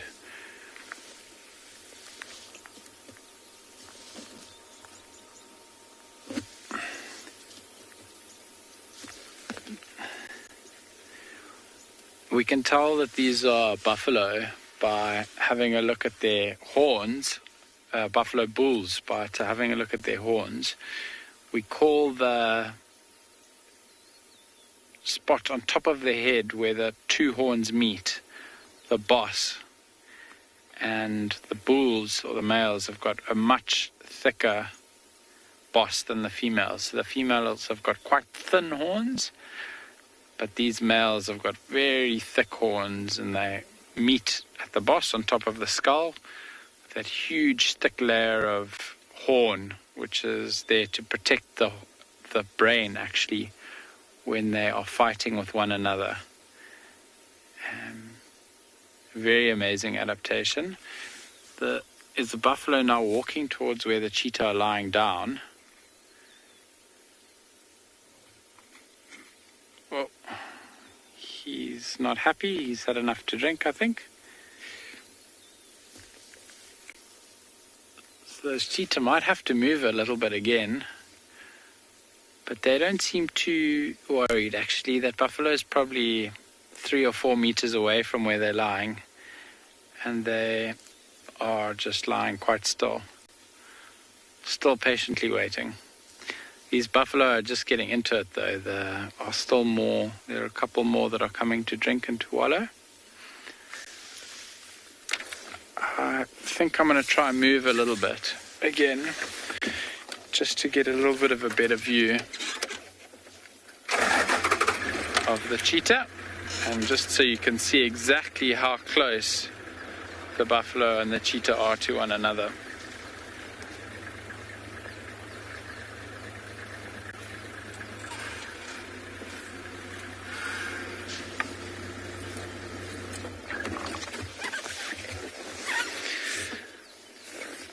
This is a crazy, crazy scene unfolding here.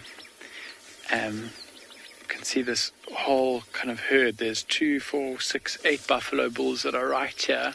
Really big, quite scary animals. And the cheetah are directly behind me now.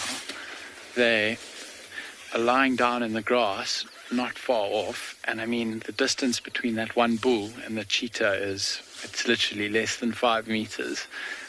Which is crazy, because that buffalo could close that distance very quickly. But those cheetah are also very, very quick, and they are awake. They're lying there and they're watching the buffalo. So if the buffalo were to kind of put its head down and charge, I think they'd have plenty of time. Oh! Like I was saying, plenty of time to move off. So they're now walking a little bit away.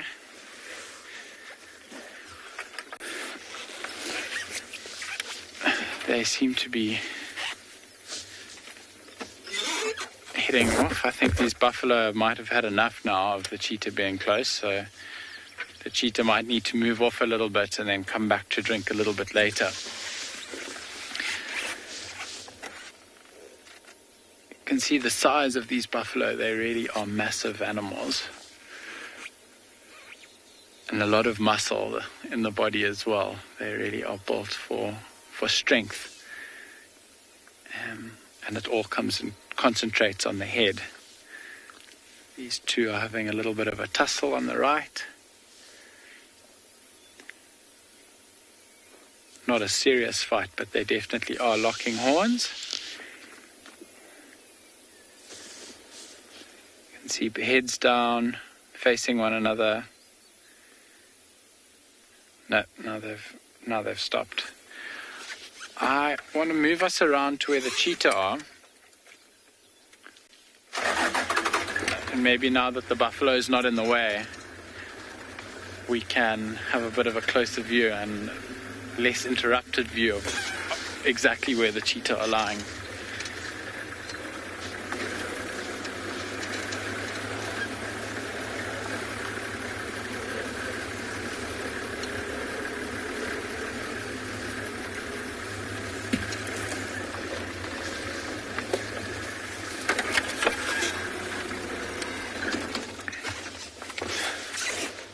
We can see the mother over here on our left.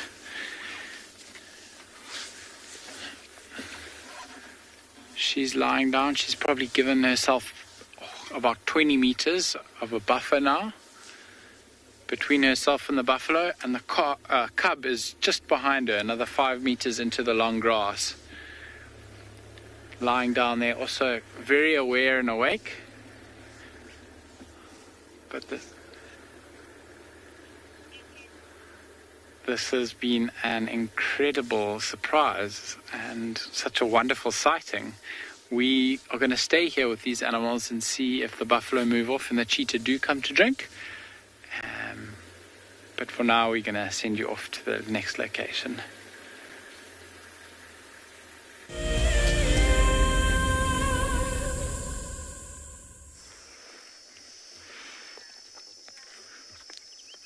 How spectacular is the scenery?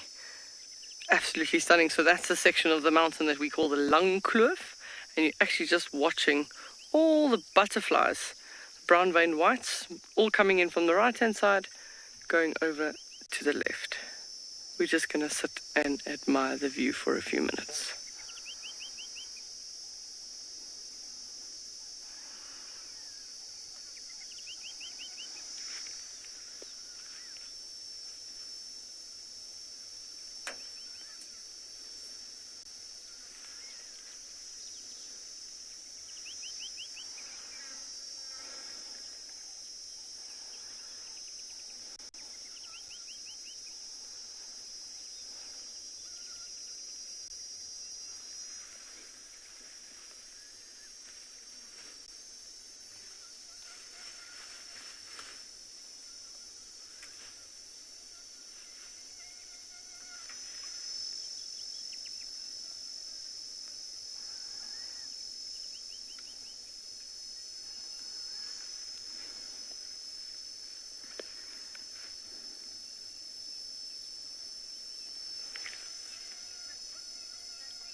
Isn't that just amazing? All those butterflies.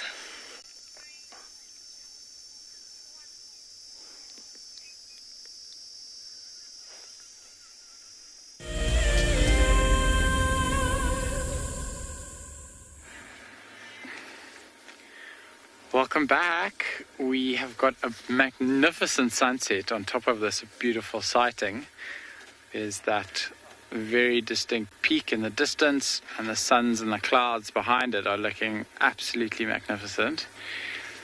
One of the buffalo we've just noticed over here has only got one side of his horn left, so the one horn is completely broken off just on the outside of the boss, and you can see how tatty his ear is as well. So I was saying that these bulls are older bulls and maybe unable to keep up with the herd, and this one really is a little bit worse for wear. We can actually see his hip sticking out at the back as well.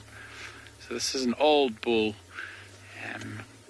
potentially broke that horn off while fighting with another male. The fights, I'm not sure if you guys have seen buffalo fighting, but they can get really, really intense. And even though these horns are really thick and really strong, they are not indestructible, as we can see with this horn here. And that right ear also very droopy, quite tatty. The ticks that we have in the bush here they really go after the soft spots on animals, and there's a lot of soft spots around the ear. And with buffalo, the ticks in the ears can get so bad that the bits of the ear can actually drop off. We're having a look at his left hand ear now, and also very, very tatty, possibly from ticks.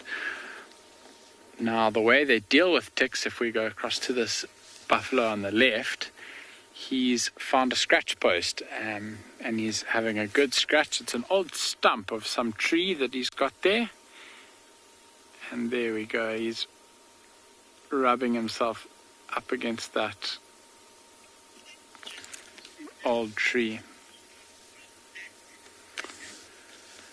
Linda, so a buffalo's horn will continue growing throughout its lifetime, but it won't grow back, no. So it's if it breaks off, it's unfortunately broken. It's not going to regrow. If it breaks when it's young, there might be growth that comes out and grows through it. But for this old bull, his horn is unfortunately not gonna grow back. I imagine that this bull's horns, before they broke, were really big and magnificent. You can see on top of his skull where the boss sits, that protective covering for the brain. That is a really massive boss. You can actually see quite nicely now that the side of the horn's broken off how thick that protection is. And when these buffalo are fighting and jousting with each other and the heads are colliding, you can really get an appreciation for how important that is for their, I suppose, preservation of their brain. So he's now chewing. I don't know if you've noticed, he hasn't gone down to take a mouthful of grass recently, but these buffalo are ruminants, so is he going to go against what I said and lean down and take a mouthful of grass? No, he's having a scratch against a tree, little twig that's up there. So they'll eat a whole lot of food and then regurgitate it mouthfuls at a time and re-chew it again. And that helps them just maximize the amount of nutrient that they can get out of grass. They really break it down thoroughly. You can see how he was using that little twig to get into the slightly harder to reach places. So around his ear, we were just talking about how those ticks might really be bothering his ears and have been bothering his ears for many years. He's got his own ways of dealing with that and getting rid of them.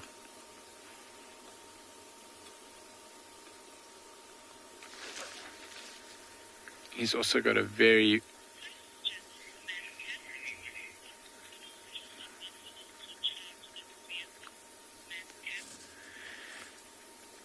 Ma'am, can a buffalo to charge a vehicle? That's, there's a number of different reasons. I think it probably, in the end, comes down to the individual buffalo. And if it was feeling particularly vulnerable, or if it was injured and it couldn't get away. and the vehicle got really close, then I think that might be it. I haven't experienced buffalo charging my vehicle before though, so fortunately or unfortunately, I can't tell you what you could do wrong to get that to happen. This buffalo on the left now is starting to walk towards the cheetah again. His cheetah are lying in the grass here on the left, and the buffalo have gone to go drink, and now they're actually moving off in the direction that the cheetah are lying in. So the cheetah might have to get up and move once again. They are under the hierarchy of the animals here, below buffalo somewhere. And they'll definitely move for these buffaloes if the buffalo decide that they want to walk in that direction. For now, they're just lying down in the grass though. The cubs very much flat in the grass, and the mother's lying in a section of grass that's slightly more open. And I was just thinking about it now, really, really cool that we've gotten to see all three big cats today. So we started with leopard, then we had those lions, and now these cheetah, all kind of showing signs of having gone through a really warm day here at Pinda. The leopard was breathing extremely heavily up in the tree. The lions were lying flat and not up to too much. And these cheetah, who are now lying flat, were really quite keen on having a drink of water, which is not usual for cheetah. Cheetah actually get most of their water from hunting and from the animals that they eat. So they are what we call water independent for the most part. But they will still drink occasionally, especially after really warm days, and if they haven't been able to hunt successfully for a little while.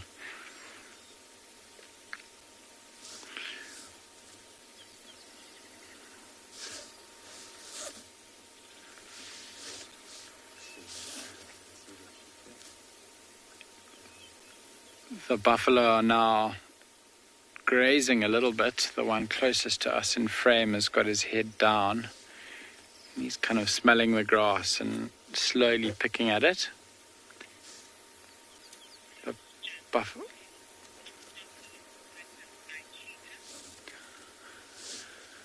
Paul, these buffalo are not in the bit phased by having cheetah around. If they felt threatened, they would have either run off or charged the cheetah and chased them away.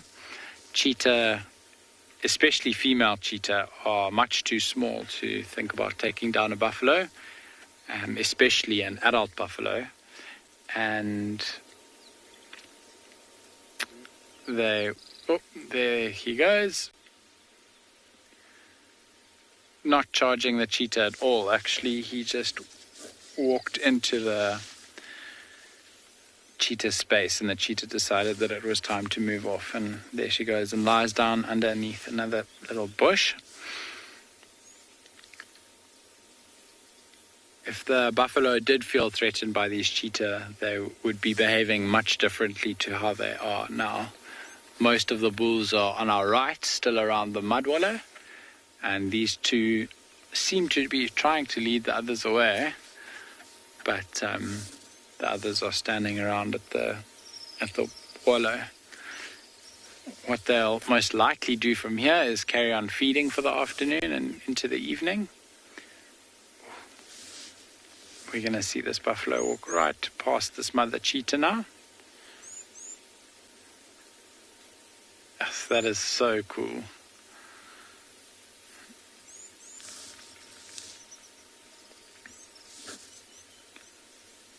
They're heading off for an evening of feeding. You see them pushing that tree out of the way, or the small shrub.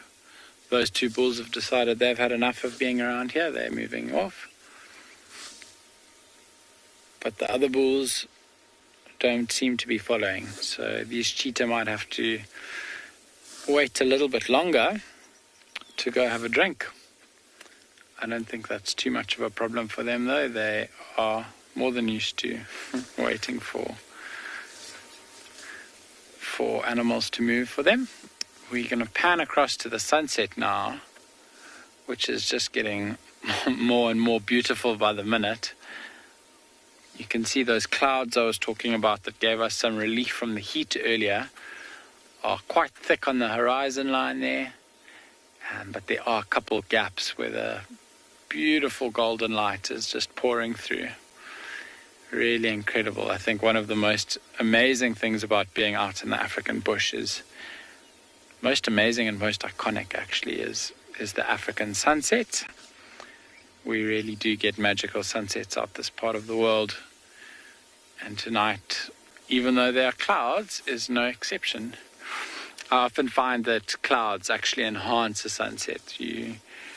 When the sun just sets without clouds, it can be very orange and very pretty, but with clouds you get a very moody scene often, and the way that they all light up differently is really, really magical. And the clouds just above that little OPIE are quite spectacular at the moment. I think I'm just going to shift us around so we can see these buffalo. I might actually just reverse so we can see these buffalo that are still in the wallow. There's quite a few of them, and they are providing a little bit of entertainment. They are wrestling with each other, locking horns every now and again, and it's quite dusty here as well, so they're kicking up dust, which is quite a sight to watch when they do that. We've got these buffalo now, that beautiful sunset in the background.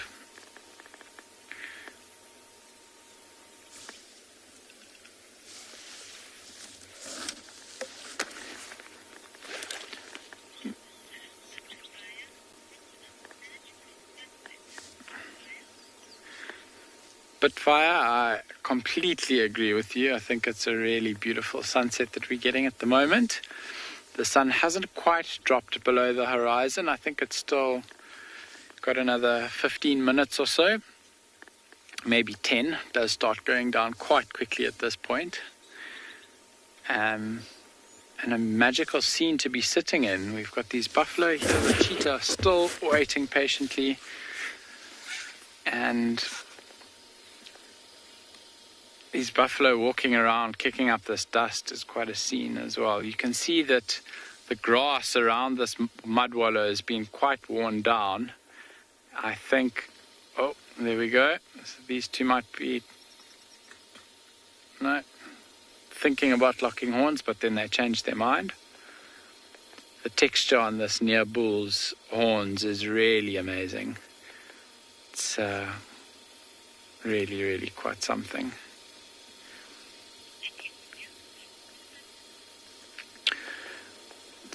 So like I was saying, the grass around this mud wallow has really been worn thin, and I think that's from the number of animals that come down to this little piece of water to drink. There's not much water in this area that we're in now. Where we left those lions a little while ago, we probably a good 2 or 3 kilometers away from there. So where we are now, this is the only water. The next closest water is way back there. If you have a look across in the distance there, just as I said that, there's a whole herd of buffalo moving through the thicket and coming right towards us. In the distance there, they're 100 or 200 meters off, which is adding, I suppose, to that comment about how many animals come here to drink, and also adding to the time that the cheetah are going to have to wait until they can get their drink in.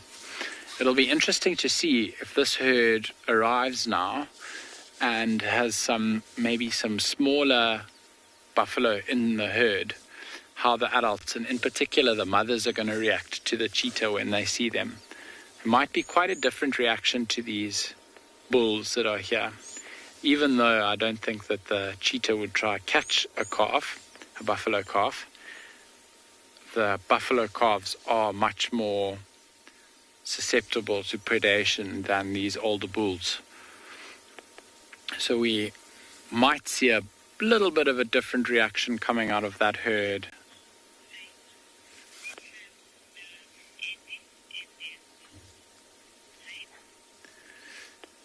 vape, I'm not 100% sure about horns having nerve endings in them. I know elephants' tusks have got nerve endings in them, and that's why you can't take tusks off of an animal, off of an elephant, like we do with our rhino, which are made of keratin, more like a fingernail, and don't have nerve endings in them.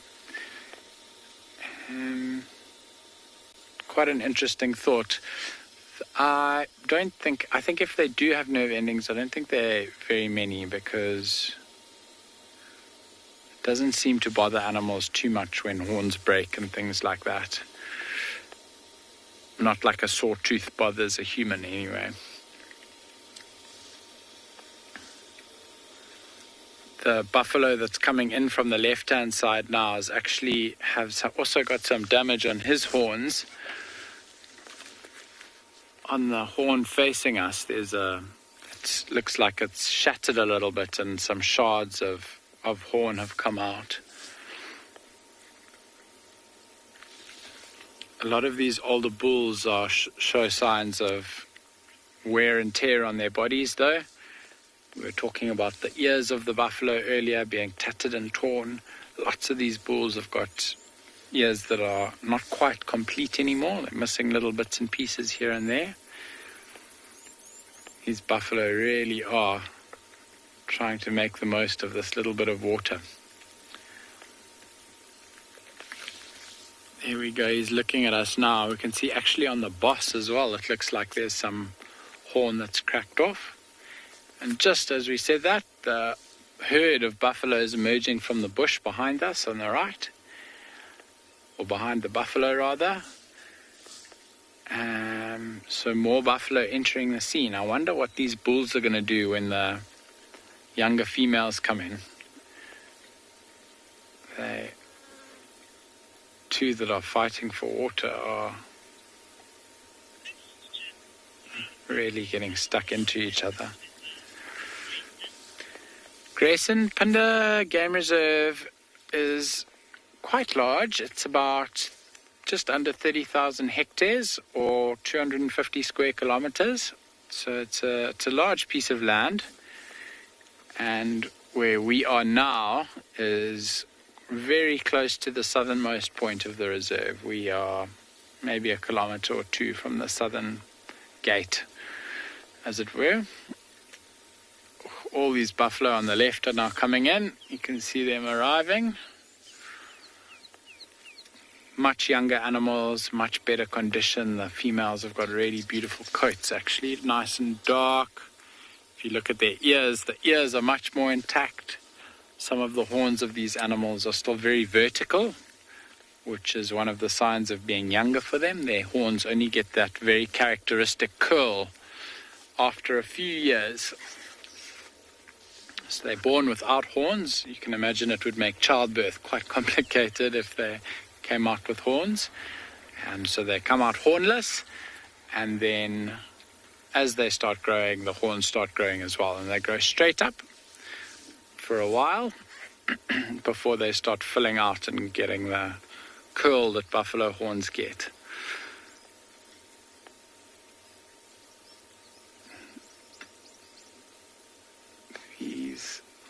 Quite a few of these, really seeing how skinny this bull is now that's closest to us. His spine you can see sticking out, and his back legs. He might be getting now quite old and towards the end of his life. Yep, just being chased out the way there now.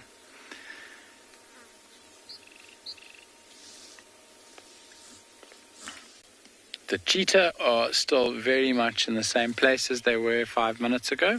They are lying and waiting patiently. We are definitely going to hang around here for the next little while to see what unfolds. Quite cool that this whole herd's come down now to drink. And we'll be here a little bit later, hopefully when these buffalo move off and the cheetah get their opportunity to have a drink.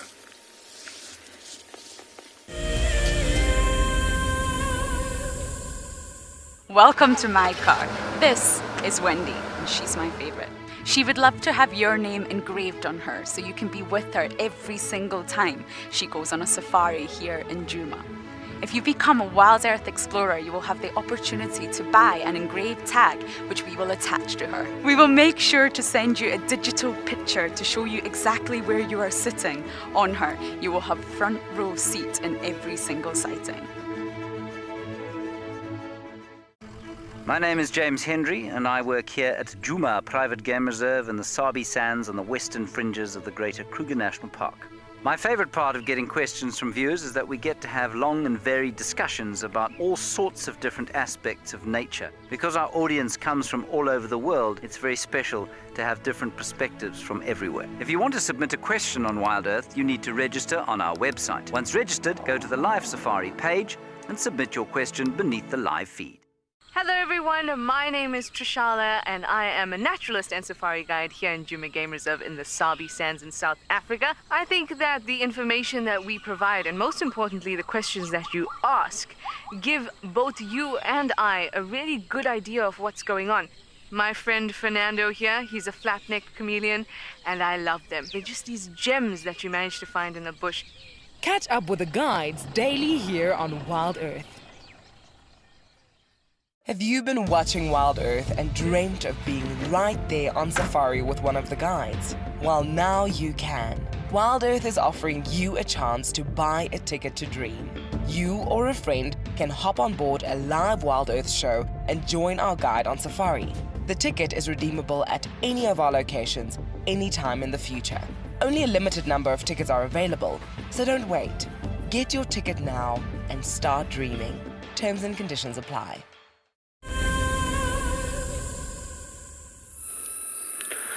Well, unfortunately, we got given the Tundi slip, so we've been driving around trying to find her, but no luck whatsoever. I don't know what the story is, where she went. She was on the mound, and then all of a sudden she was just gone. We drove all around that area. I checked in the mound just in case she went into the hole, but we had no luck whatsoever. So she's lost somewhere in this thicket on our left-hand side, which means that I'm probably going to carry on. Finding her here is going to be like finding a needle in a haystack in many respects, just given the scale of the block and how thick it is and how big it is. She could have gone anywhere, really, and it's been so long since we've had her. It's been 15 minutes since we last saw her. We had an issue with the camera that we had to stop for as well, so I don't think we're going to find her again. But how beautiful are the clouds this evening? Almost looks like a painting in many respects. Very, very, very pretty. Lots of tones and colors and just everything you kind of want from an evening sky in many, many respects. Absolutely beautiful. The good news is, though, part of the reason why I was thinking about leaving is it sounds like Tlalamba's just been found on Djuma, so I might head that direction. Why not? Be selfish. We can have Tundi and Tlalamba in the same drive. I don't know, she was apparently popped out at Treehouse Dam just after we left. So maybe it's her porcupine that was stolen by the hyenas, I don't know.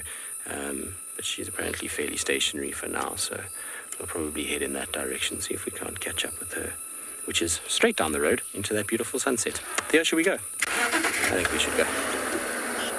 It'd be nice to catch up with her, and I mean, we can't really ask for more from Tundi. She gave us probably one of the most spectacular sightings I've had this year in many respects. She didn't, like I say, make a kill, but she certainly did everything else that goes along with making kills. The excitement and everything else was pretty insane.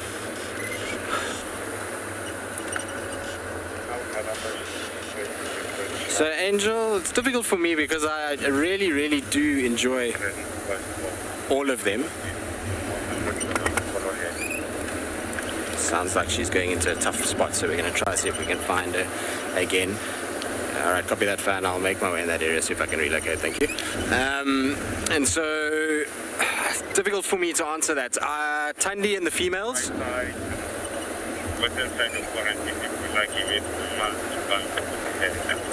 All right, so sorry, I was just listening to the update. Also, just hold on 2 seconds. We might have a little breakup, but it will come right on top of the video.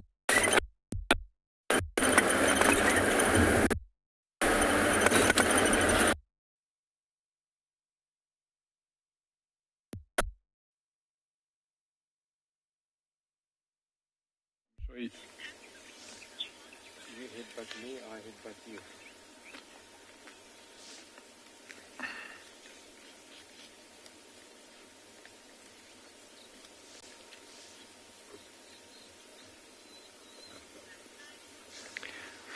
We are back with these buffalo here. They are still very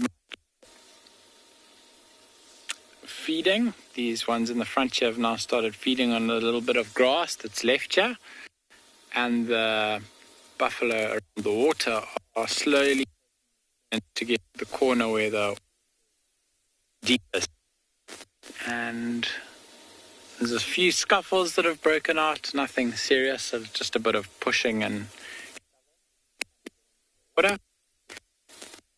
The cheetah are still in the same place off to our left, and not too much has changed here. These bulls are being accepted into the herd. There's been no real kind of aggression shown towards them.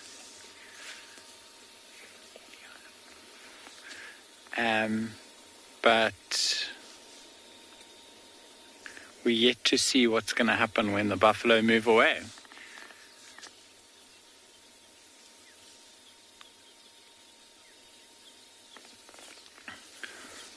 You can really see the bull that's standing now, muscles in the front half of the body, around those front legs. The shoulder muscles are so big and strong.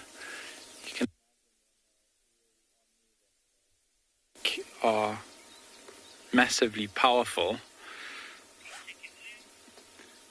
The backside of the same buffalo also very muscular.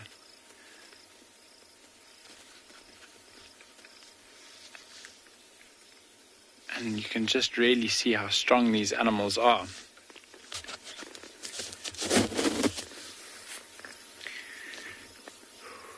The light's starting to fade a little bit here.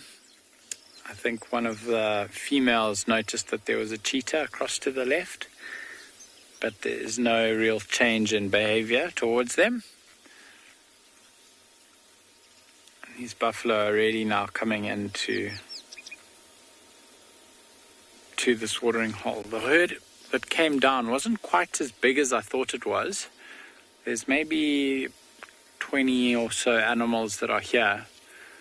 So I think the buffalo herd that I saw earlier on our way here, that I thought was coming down, maybe split apart, and only part of the herd have come down to actually drink.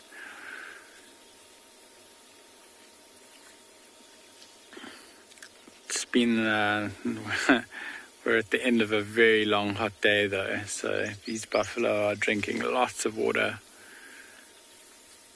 And they're taking their time about it as well. I'm getting a little bit impatient for the cheetah.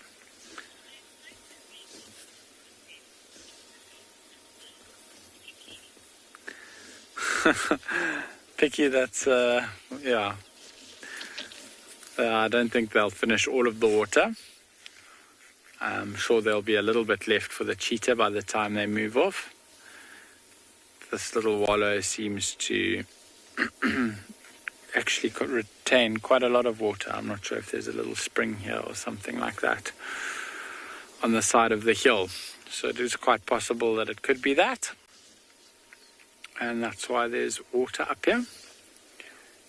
But I think when these buffalo are finished drinking and eventually do decide that they are going to move off, I think the cheetah will be here and waiting to use that opportunity. I suppose all they are hoping for is that another herd of buffalo doesn't come this way and try a drink as well, because then they're going to have to wait even longer. While they're waiting though, they will still take opportunities to hunt, if anything more their prey size, I suppose, comes along. We get lots of duiker in the quite thicketed area that we have in front of us here, and lots of smaller little things like scrub hares, or things that cheetah could quite comfortably hunt. The behavior of these buffalo towards the cheetah also might change as it gets dark now. A lot of animals' behavior during the day and at night is actually quite different, whether they are diurnal or nocturnal animals. Animals that are more active in the day, for example, will be, generally speaking, a lot more nervous and skittish at night. And vice versa. We see that a lot with our leopards at Phinda. When we find them, certain individuals during the day, they'll run off and get away from the vehicles as quickly as possible. But should you find them at night, almost completely different behavior. Very happy to be viewed, very happy for you to be moving around them in the vehicles. So as it starts, really, as the light starts dipping now, it could be very interesting to see, actually. I'm not sure what will happen.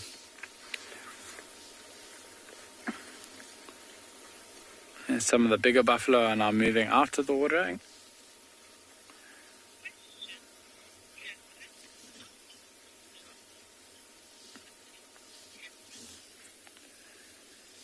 Catherine, buffaloes live to about 15 years or so, maybe a little bit less. They don't have a massively long lifespan.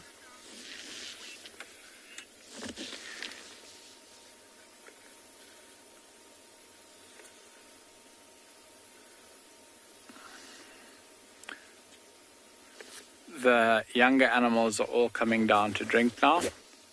The bigger guys have moved out of the way and the young ones are getting the opportunity to have a sip of water. There's a cow here on the right who is very heavily pregnant, actually. She's just turned away and is facing away from us, but you can see she's got a massively swollen belly that's hanging quite low as well.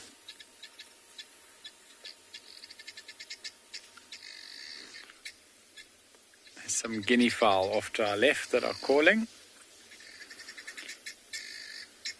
I think quite a familiar sound for a lot of South Africans.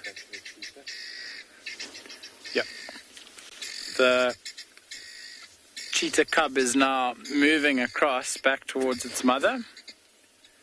Maybe that's what the guinea fowl's making a noise about. Not very happy.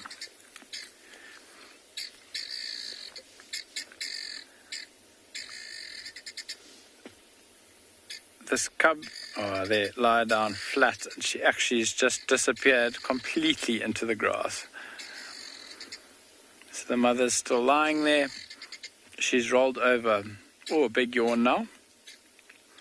She has rolled over once or twice. She was facing us initially, then she rolled over to face the other direction, and she rolled over to face this direction again. I think that was maybe a little bit more to do with those two bulls that walked past her a little bit earlier. That guinea fowl really doesn't sound happy that it's discovered cheetah nearby, though.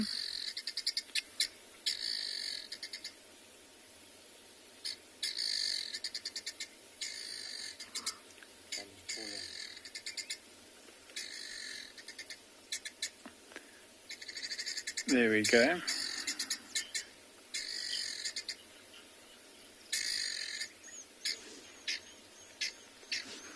Yonela, I'm not sure if you know, well, for me anyway, buffalo and cows look very, very similar. Oh, here comes the guinea fowl. A very unhappy guinea fowl. Buffaloes and cows are very similar looking. Their temperament is quite different. Buffalo are much more dangerous and much more aggressive than your normal domestic cow, but the resemblance is there. I think they've got similar ears, similar body shape, similar hooves. I'm not sure, genetically speaking, if they are the closest relative of a buffalo, but purely going on looks, buffalo and cows are quite similar. We also get water buffalo, which are quite similar to our African buffalo that we get. So I think in many parts of the world, actually, I've experienced them in Asia.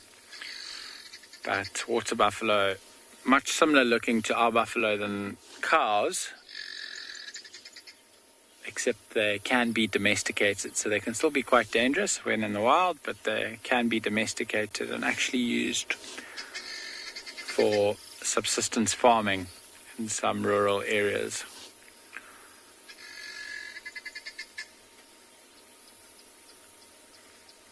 A memory that stands out for me very clearly in my memory was when I was really far away from South Africa, exploring the Philippines.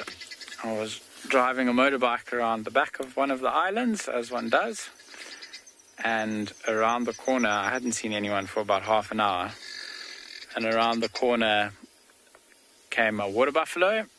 Water buffalo's horns are actually quite a lot wider than our buffaloes, so they extend quite far out to the side of their heads. And around the corner came this water buffalo walking down the road towards me, and on its neck was sitting a girl. She couldn't have been more than 3 years old, and there was no one else there. And she was just riding this water buffalo down the street, and that was, for me, an image I think that will probably stay with me for the rest of my life. It was quite a spectacular sight. I didn't have a camera with me though, so it's going to be a image that I'll have to keep with me in my brain. I think these buffalo are almost finished drinking. There is one bull that looks like he is still drinking, and the rest are all now standing around. Some of them are looking at us like we might tell them what to do. I don't think that's going to happen though. It's not going to help. But they might decide to move off. I'm not sure if they're going to go back in the direction they came. It does look like some of the herd wants to be moving in that direction. Also, it could be quite interesting to see if these bulls that were here on their own before the herd arrived will move off with the herd. I think the cheetah might have given up waiting around. I just glanced across to my left now and noticed that they'd actually moved. But they also might just have moved a little bit further off into the thickets.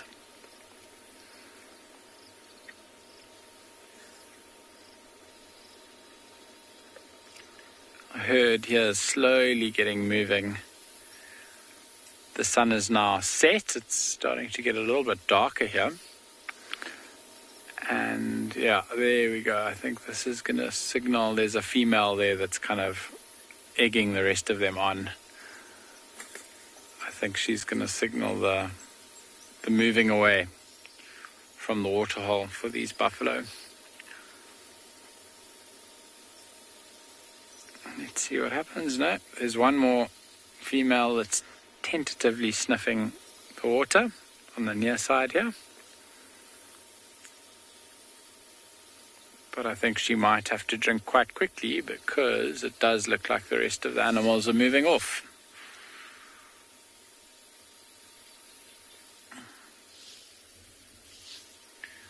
While these buffalo stand around like they are at the moment, they'll often be chewing the cud, which is what we call the regurgitation of their food to chew it and digest it again.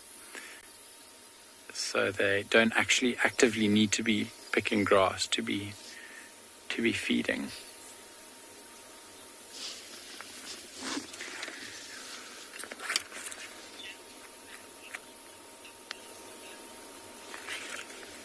Matthew, buffaloes most definitely do wallow. These buffalo, I know it's quite hard to see now, but a lot of them are actually caked in mud. And this watering hole / wallow where they've just been drinking would serve as a tool for wallowing, or place to wallow rather. They normally wallow earlier in the day though, so earlier in the morning when it's starting to heat up is when you often see them lying down in the mud, rolling around, covering themselves in mud and doing their best to cool off and get rid of as many parasites while they do that.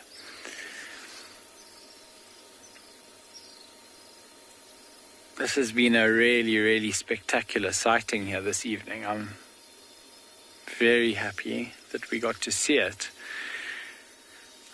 Buffalo still slowly deciding, I think, whether or not they want to move off. Some of the herders decided that they're ready and the others are undecided. And the interaction with the cheetah on the side was, when just as we arrived, actually was spectacular.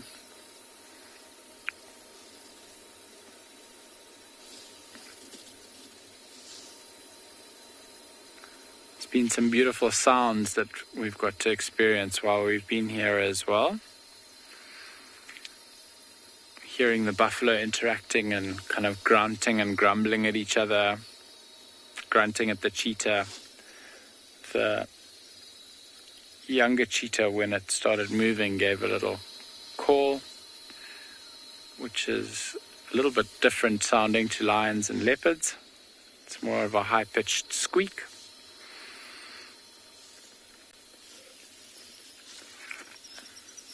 And while we wait here, it could actually be quite interesting to see if any other animals come out and try a drink at this watering hole. Like I said earlier, there's not really much other water around here.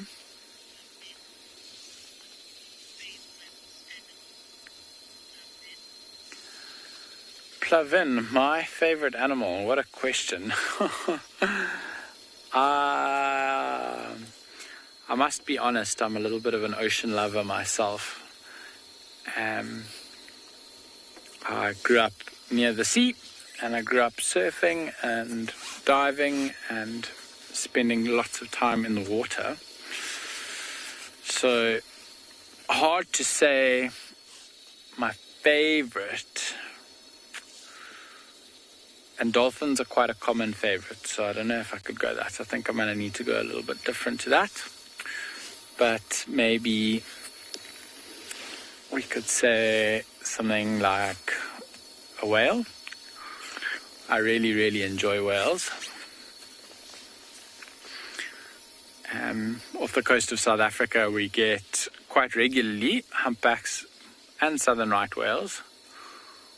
And watching them move up and down the coastline, I've had the privilege of accidentally, I suppose, diving with them a few times, being out in the water and having a whale come past. And let me tell you, that is quite an experience. They are completely massive in every way. But coming back to the bush, I think my favorite animal would have to be a leopard. I just love watching them, the way they move through the bush, the way they hunt, the way they interact with the landscape, climbing trees, using cover for stalking animals. I think leopards here at Pinda would have to be my favorite animal. And we were very, very lucky to find one earlier today. So, how about that? Pinda's actually not that far from the coast either. I think as the crow flies, as they say, it's about 20 kilometers away at some parts. Maybe even a little bit less. And one of the few places, I suppose, in the world where you could potentially see the Big Five in the morning and then take an hour and a 20-minute drive and see things like dolphins and whales and sharks. As far as I'm aware, there are not many places that are like that. And that's one of the things that makes it so special here at Pinda.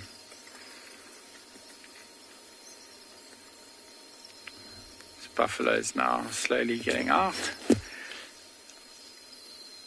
The development here is that we have got 2, 4, 5 of the older bulls 5 older bulls and 1 female. So I think these 5 bulls were here initially, and then this female came down with the herd and she's gotten left behind. What we're going to do from here is we'll slowly move forward a little bit and see if we can find those cheetah. But for now we're going to cross back to Tristan, who has got his leopard. Lucky guy.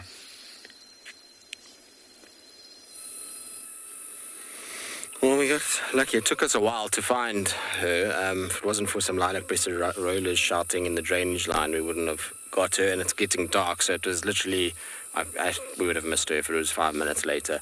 But luckily we've managed to find her, which is great. So we had mom, and now we've got daughter, who is just going to be starting her life as a mom soon.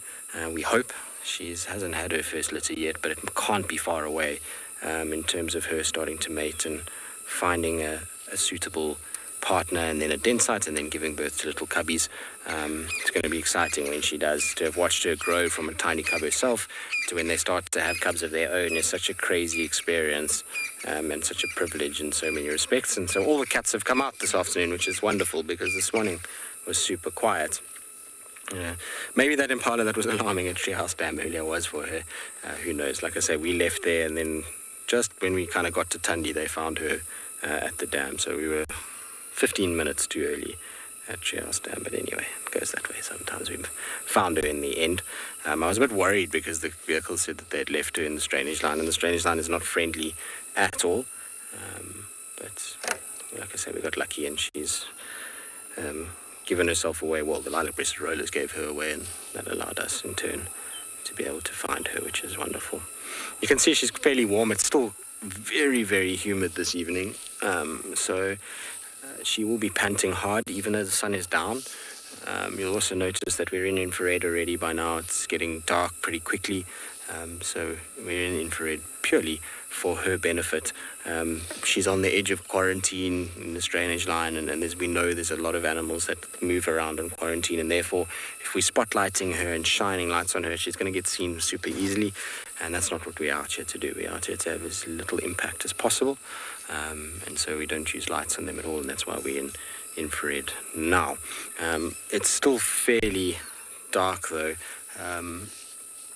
Sun has gone down, and so I think what she's waiting for now is for it to get really pitch black, and then she's going to start maybe trying to go after these lambs that are on quarantine itself. I saw quite a nice herd of impala already, a little bit, not too far, maybe 300 meters from where we are now, that we're milling about. So I wouldn't be surprised she tries to cause havoc with those impalas and tries to kind of catch one of the little lambs. Incredible to see how she's developed as a leopard, though. You know, you always kind of, when you see cubs, you know in the back of your mind that really a small percentage of them are going to make it to adulthood. In fact, it's only supposed to be about 30% of leopards make it to adulthood, particularly in the Sabi Sands, where we have a high density of leopards.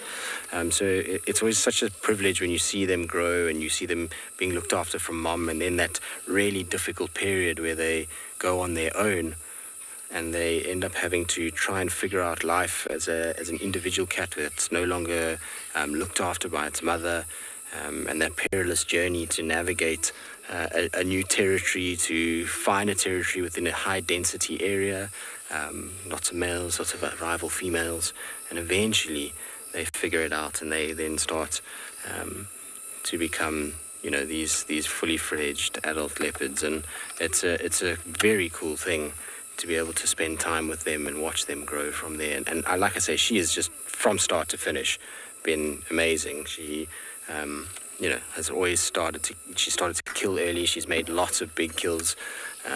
She's been an impressive female in many respects, and I think she's going to be a great mom as well. Her ability to move around and the way that she kind of does things, she definitely has what it takes to keep cubs alive. She's very, very good with that kind of thing. All right, we're going to just sort out our infrared light. It doesn't seem like it wants to shine right now, so while we do that, hopefully Columbo won't go anywhere.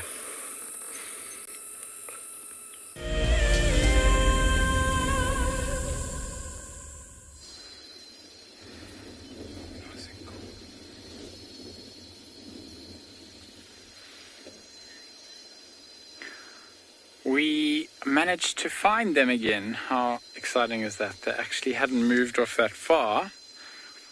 So we'll just sit here for the next 2 minutes or so and watch their behavior.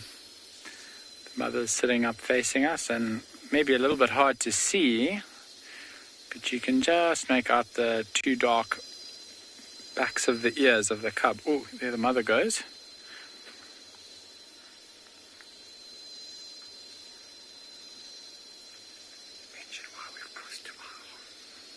We have crossed to infrared now, so that's why the lighting's looking a little bit different. Not sure if anyone noticed that and thought that it was looking a little bit strange. But the reason we've done that is because it's actually gotten quite dark. The sun set now a little while ago, and it's quite hard to actually see. So one of the reasons I think we lost the cheetah was more because we couldn't see into the bush than because they had moved too far away. The mother's now moved a little bit closer to the watering hole. There's still one buffalo I can see standing in the watering hole. She's laying down again. And the cub is now slowly following after her. So she's coming out there, we can see, also lying down. Flat again. Shame, it must have been really tiring for them today in this heat.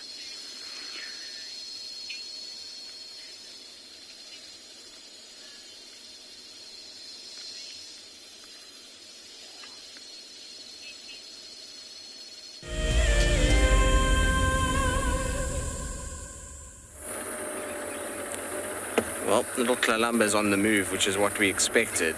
So she's starting to now move into the open clearings and towards where that impala herd is. We saw it last, kind of in the direction that she's going. She's going to probably sniff around at the Marula scent mark. She well and truly is making quarantine home. This little competition that she's had with Mom and with Shadulu, it seems like at this stage she still feels like this is her territory and not Shadulu's, and Shadulu marks this same area. Tandi doesn't quite come this way anymore. She sticks more to the eastern side, that's for sure. So it's interesting been watching the kind of the dynamic between those three girls. Of course, she walks behind the tree. I just want to let these guys know because they were asking about Tlalamba earlier. Fan, we've relocated Tlalamba. She's now on quarantine. You're welcome to come join me if you want.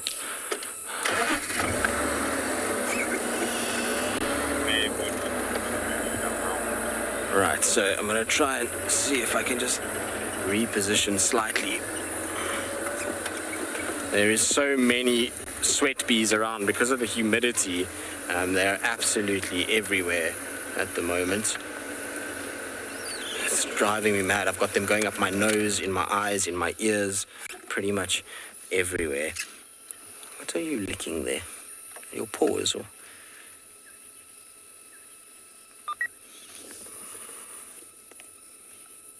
What have you seen, girl? Oh, she is so pretty, isn't she?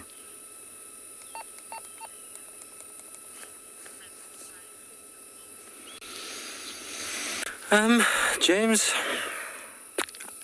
probably the dynamic that has surprised me the most, I would say, is that Hukumuri Tingana dynamic, when Tingana got sick and kind of gave pretty much all this territory away to Hukumuri, and then for Tingana to come back but not really push Hukumuri, but Hukumuri not really pushing Tingana. That's been a very odd dynamic that we've seen there. It surprised me. And then the dynamic in the west is also very interesting with Kara, Inzutini, Tiani, Shadulu. That seems to be very complicated with all of them being seen in the exact same places. So yeah, I think those two have been quite surprising. Other than that, it's all been pretty typical. You know, it's been males coming and going and females shifting their territories a little bit. I think the other dynamic that probably also was quite interesting was when we had Tsakani. Tsakani was a leopard that we used to see in the western Sabi Sands. She was seen here on a few drives. I think Brent had her once. Not sure if anybody else did, James maybe as well. And she ended up distributing all the way to south of Skukuza, which is a very, very, very long way. It's not close at all, and so I'm surprised by the fact that she kind of went that way. That was really weird to see that she went as far as she did. Are you going to go up the tree? Go up the tree. Come on. Up you go. One more jump, and you're on top. There we go. Do you know that I have always wanted to see a leopard on this fallen over tree? Unfortunately, it's in the dark, so it means there's no daylight. But every time I drive past this fallen tree, I always think to myself it would be a really epic place for a leopard to sit. It's just got kind of grandeur to it. I don't know, big stump with those spots just on it. And if it was in the morning, in the early light, you get the most magnificent gold on this particular tree with this beautiful green backdrop behind it. Excuse me, I just swallowed one of those Mapani bees. Not ideal. It is the most magnificent scenery when you see it like that in the morning, and hopefully, next time I'm here, I'll show it in daylight. But I've always wanted to, so this is a very cool sighting for me. Like I say, I wish it was daylight, but nonetheless, pretty epic, that's for sure. I don't think it's the most comfortable tree, and also it's so out in the open. It's why cats don't really spend time on it. It doesn't make sense for them to sit there. They're going to be seen so easily if they're up on that branch. But at night like this, it's a great vantage point for her to come up, just look around, just to see, hang on, what is out there? Where are these impalas, and how do I get closer to them? And that's what she's basically doing. Right, let's catch up with her again.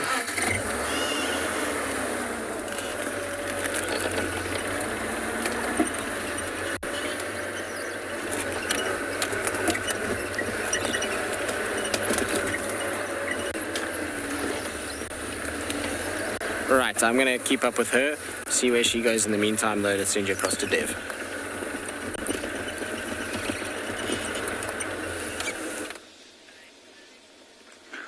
Welcome back, everybody. The most unbelievable thing has just happened.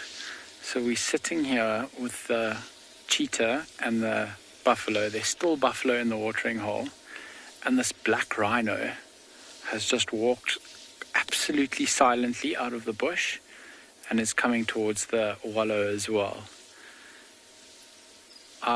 Was probably one of the last things I expected to happen. Look at that.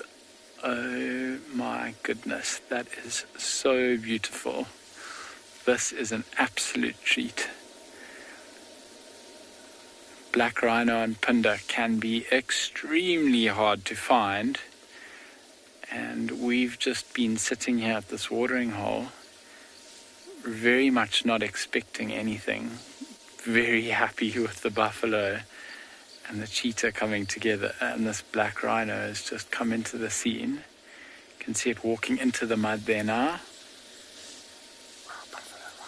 And there's a buffalo right next to him. You can see the buffaloes. Oh, that is so close. A little bit of a different approach than when the cheetah approached the buffalo. Now suddenly the buffalo's got a much... Oh, there's a buffalo walking towards him. Rhino's looking a little bit nervous as he moves off there now. So the buffalo actually chased him out of the watering hole. He's walking right towards the cheetah now. The cheetah hasn't moved.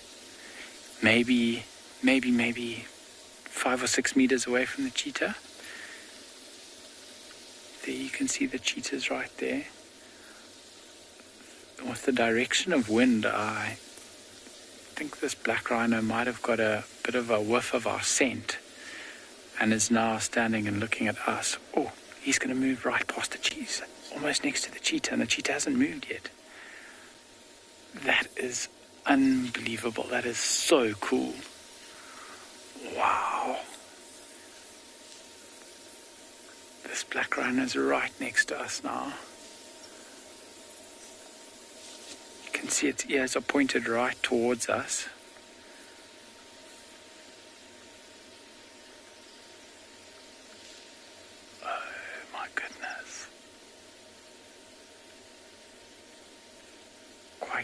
us as to what we are. You can see the very distinct mouth of the black rhino there, much differently shaped to that of a white rhino, which has got a much broader mouth. I can't believe how close it is to us and the cheetah. The cheetah's maybe 10 meters away from us. It's standing in between us and the cheetah. Oh, there, cheetah and got a fright. No ways.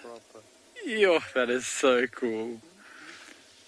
So he got maybe a little bit spooked from us as he moved closer and across. Oh, there's a cheetah. Oh, he's chasing after it now. That is unbelievable. Wow, that is cool. That is, oh guys, that is such a treat. That is really special. These buffalo are still drinking now. They don't seem too fazed by either the cheetah or the black rhino. I think we're quickly going to go across to Djuma. There's something interesting happening there.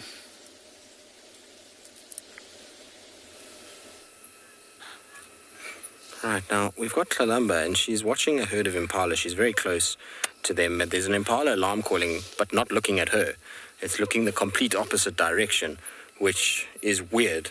I don't know why. You can see these impalas are not alarm calling. It's just one that's shouting, and it's in that darkness over there somewhere. It's that individual there that's shouting. But you see it's not even facing us in any shape or form. So it's not the right... Maybe there's another animal here. Let's have a look. Just need to shine my spotlight a little bit just to see. It's definitely not Kalamba. Kalamba's to my right, so it won't be for her. But the impalas, I would say, are probably from where she is, maybe about 60, 70 meters, which is a long... It doesn't sound like far, but it's a long way for a leopard. You saw with Thandi how close she was to those warthogs. And also it's very open between where she is and those impalas, so she's going to really struggle to get a little bit closer. She's basically trying to get to within shot of them, but the problem is that she needs to get over the road.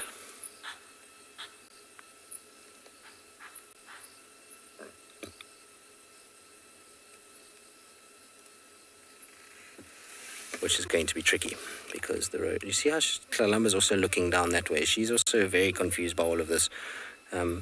Maybe her dad is around. It wouldn't surprise me if Tingana's somewhere here. He hasn't been seen the last few days, and the last time he was seen is right where she is right now. So it wouldn't surprise me at all if she makes an appearance, or he makes an appearance in this area. But it's definitely not for her. You can see how she's looking in the same area as well, trying to figure out what's going on and why the impalas are shouting. She'll know full well that they're not looking at her.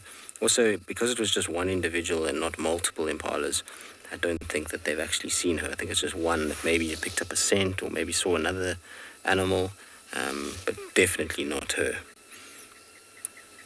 Could also be just because the cars are parked here. These animals are clever. They know when the cars are parked at night on quarantine that something is off.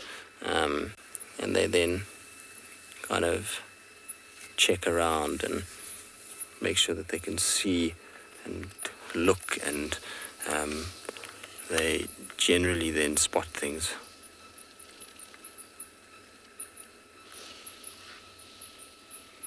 Just trying to see if I can see anything. I obviously don't want to put any light on her at all, just because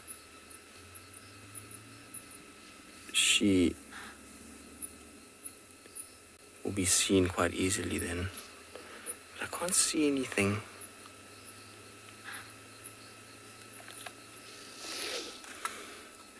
Strange. I suspect there's something else lurking on quarantine. Maybe a hyena. It's possible as well. They sometimes shout at them too.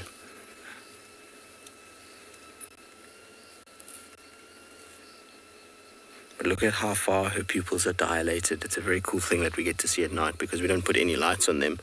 Those pupils are wide open to allow as much light in as possible so that they're able to see what's going on and to be able to then potentially find food a lot easier, hunt. It's amazing how big that pupil actually gets with these guys at night. During the day it's a little pinprick of a dot of black, and at night it opens wide, and that allows so much more light in, and they see super well at night. Remember that they, unlike us, don't have the same structure. They've got more rods in their eyes and less cones.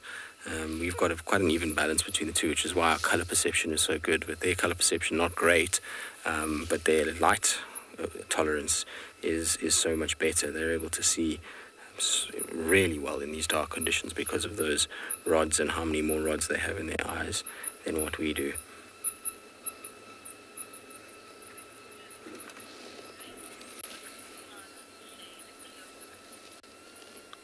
CZ, he wouldn't share it. He'll take it from her and eat it, but he wouldn't share it with her, no. Unless he's eaten so much and it goes a little bit rotten and he thinks to himself, nah, not really interested in this, then maybe, but generally no. Male leopards don't share well. They're not animals that like to share. Let me go back quickly.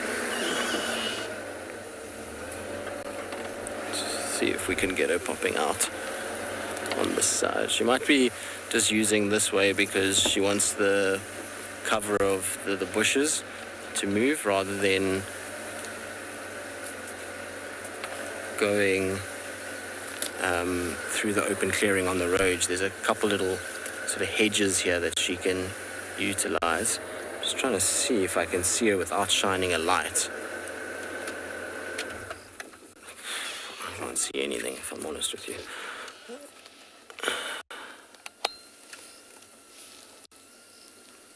Just use the periphery of a spotlight just to see if she's moved off somewhere here. I think she must just be inside here. I think she's going to pull a technique that her dad once used, which is to lie in a bush like this on quarantine and you wait for things to come walking right past you and then grab them as they come past. So I don't know if we're going to get a view of her. I think she's gone right in and I can't see her with the spotlight and I don't really want to shine directly on the bush. I'm kind of trying to use the kind of periphery of the light just to see what's going on. But I can't see anything and I don't want to spoil her hunt. So I'm afraid that's going to be our view, is of that bush for now. I don't think she's come out of it. She must be somewhere in there, hidden in that little thicket. Maybe one of you has got keen eyes and can see some spots somewhere in there. I don't see anything at this stage. She definitely turned and came to this back side of the bush, but don't see anything. I wonder if maybe she's not just hidden somewhere inside there.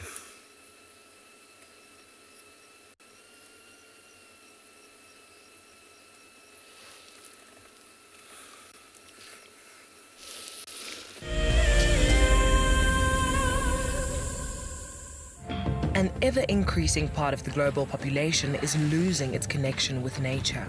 Wild Earth is here to reduce people's stress and anxiety, allowing you to escape into nature even just for a few hours a day. However, Wild Earth is expensive to run, and we need help from you to keep this ship going. Wild Earth Explorers gives you the opportunity to be part of a program that supports the sharing of nature with the world. Jumbo, my name is Isaac Rotich. I come live to you every day from the Mara Triangle in Kenya, East Africa. I think the most underrated animal here where we are is the spotted hyena. And the main reason is people haven't read any literature to fully understand about this super predator. Catch up with the guides daily here on Wild Earth. Wild Earth is launching our brand new Explorer program with an opportunity to win a very special Wild Earth expedition. The lucky winner will get a behind-the-scenes Wild Earth experience at the magnificent and beyond Ngala Tainted Safari Camp. The prize includes a 3-night stay for you and a friend with a chance to sleep out in the unique Ngala treehouse. Become a Wild Earth Explorer and stand a chance to win this and many other prizes. Terms and conditions apply.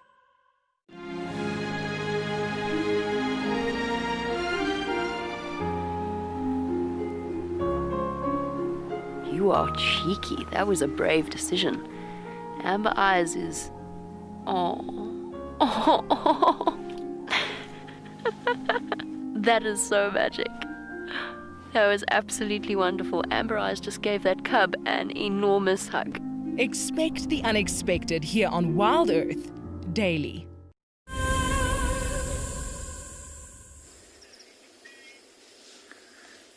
Welcome back to this absolutely incredible evening and sighting at Punda. After that rhino chased the cheetah into the bush, he did a big loop around, and then he chased the cub and she ran away. And the cheetah have looped back around to us now, so they're lying quite close to the vehicle. Still, it must be said, very patiently waiting for these buffalo to finish drinking. The buffalo are still in the watering hole, almost unbelievable. And Mom's sitting up a little bit now. There are only 1 or 2 buffalo left here when I last checked. So I think, hopefully, almost time for her to be able to get some water. She's now getting up and walking across. We quickly going to link to Juma.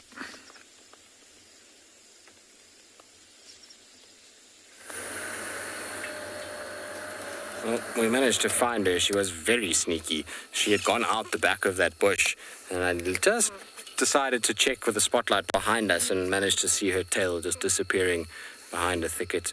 And managed to kind of catch up with her. She was actually moved quite far in our time that we were just scanning that bush. It was a long way away. But luckily, her tail was gave her away with that little white tip.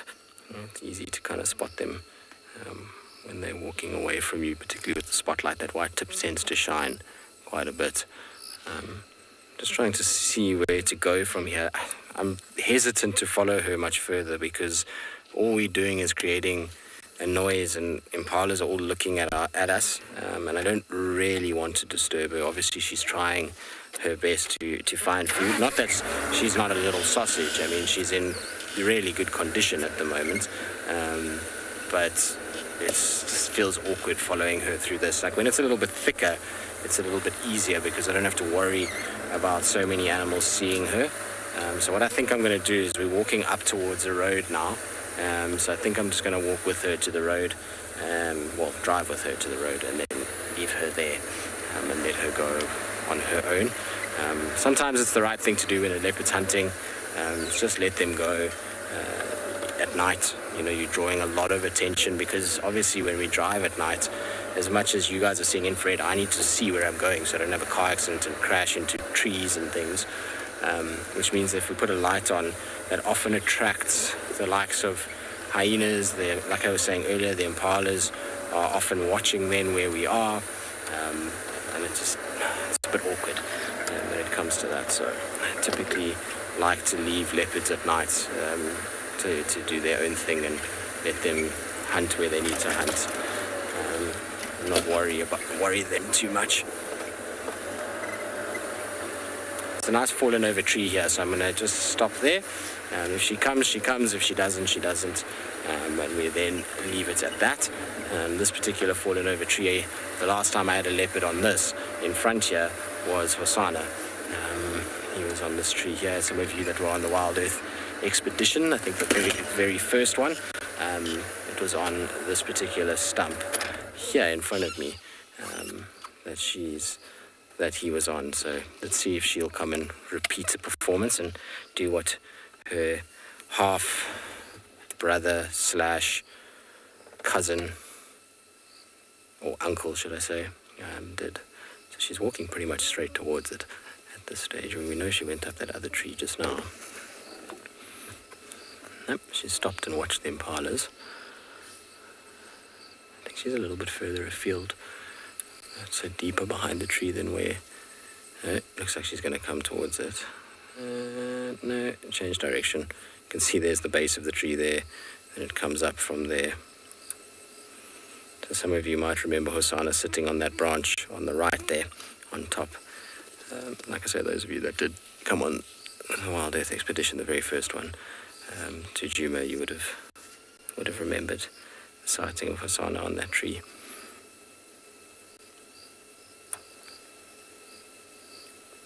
It's amazing sometimes that we can remember these sightings and where exactly these cats were, and kind of, you'd think after all the sightings that we have of something especially like Hosanna, that you start to remember exactly when and who you were with and how. It's pretty crazy.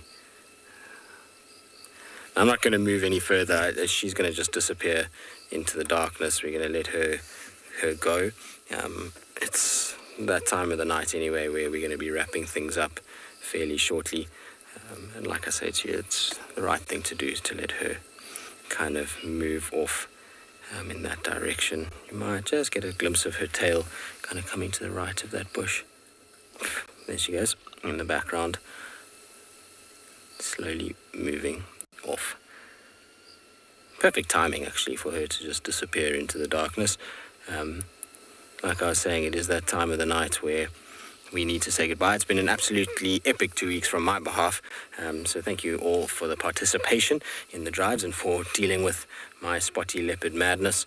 I hope that it hasn't been too crazy and that you've all enjoyed it. And obviously the drives will carry on tomorrow morning. Trishala will be out from the Djuma side, and then Lauren and I think Andrew are coming in after that. And then followed by Steve and myself back again in January, which will be quite nice. But from all of us, I hope that you've had the most wonderful afternoon, and we'll see you all on other days, and hope you have a wonderful sunrise safari tomorrow.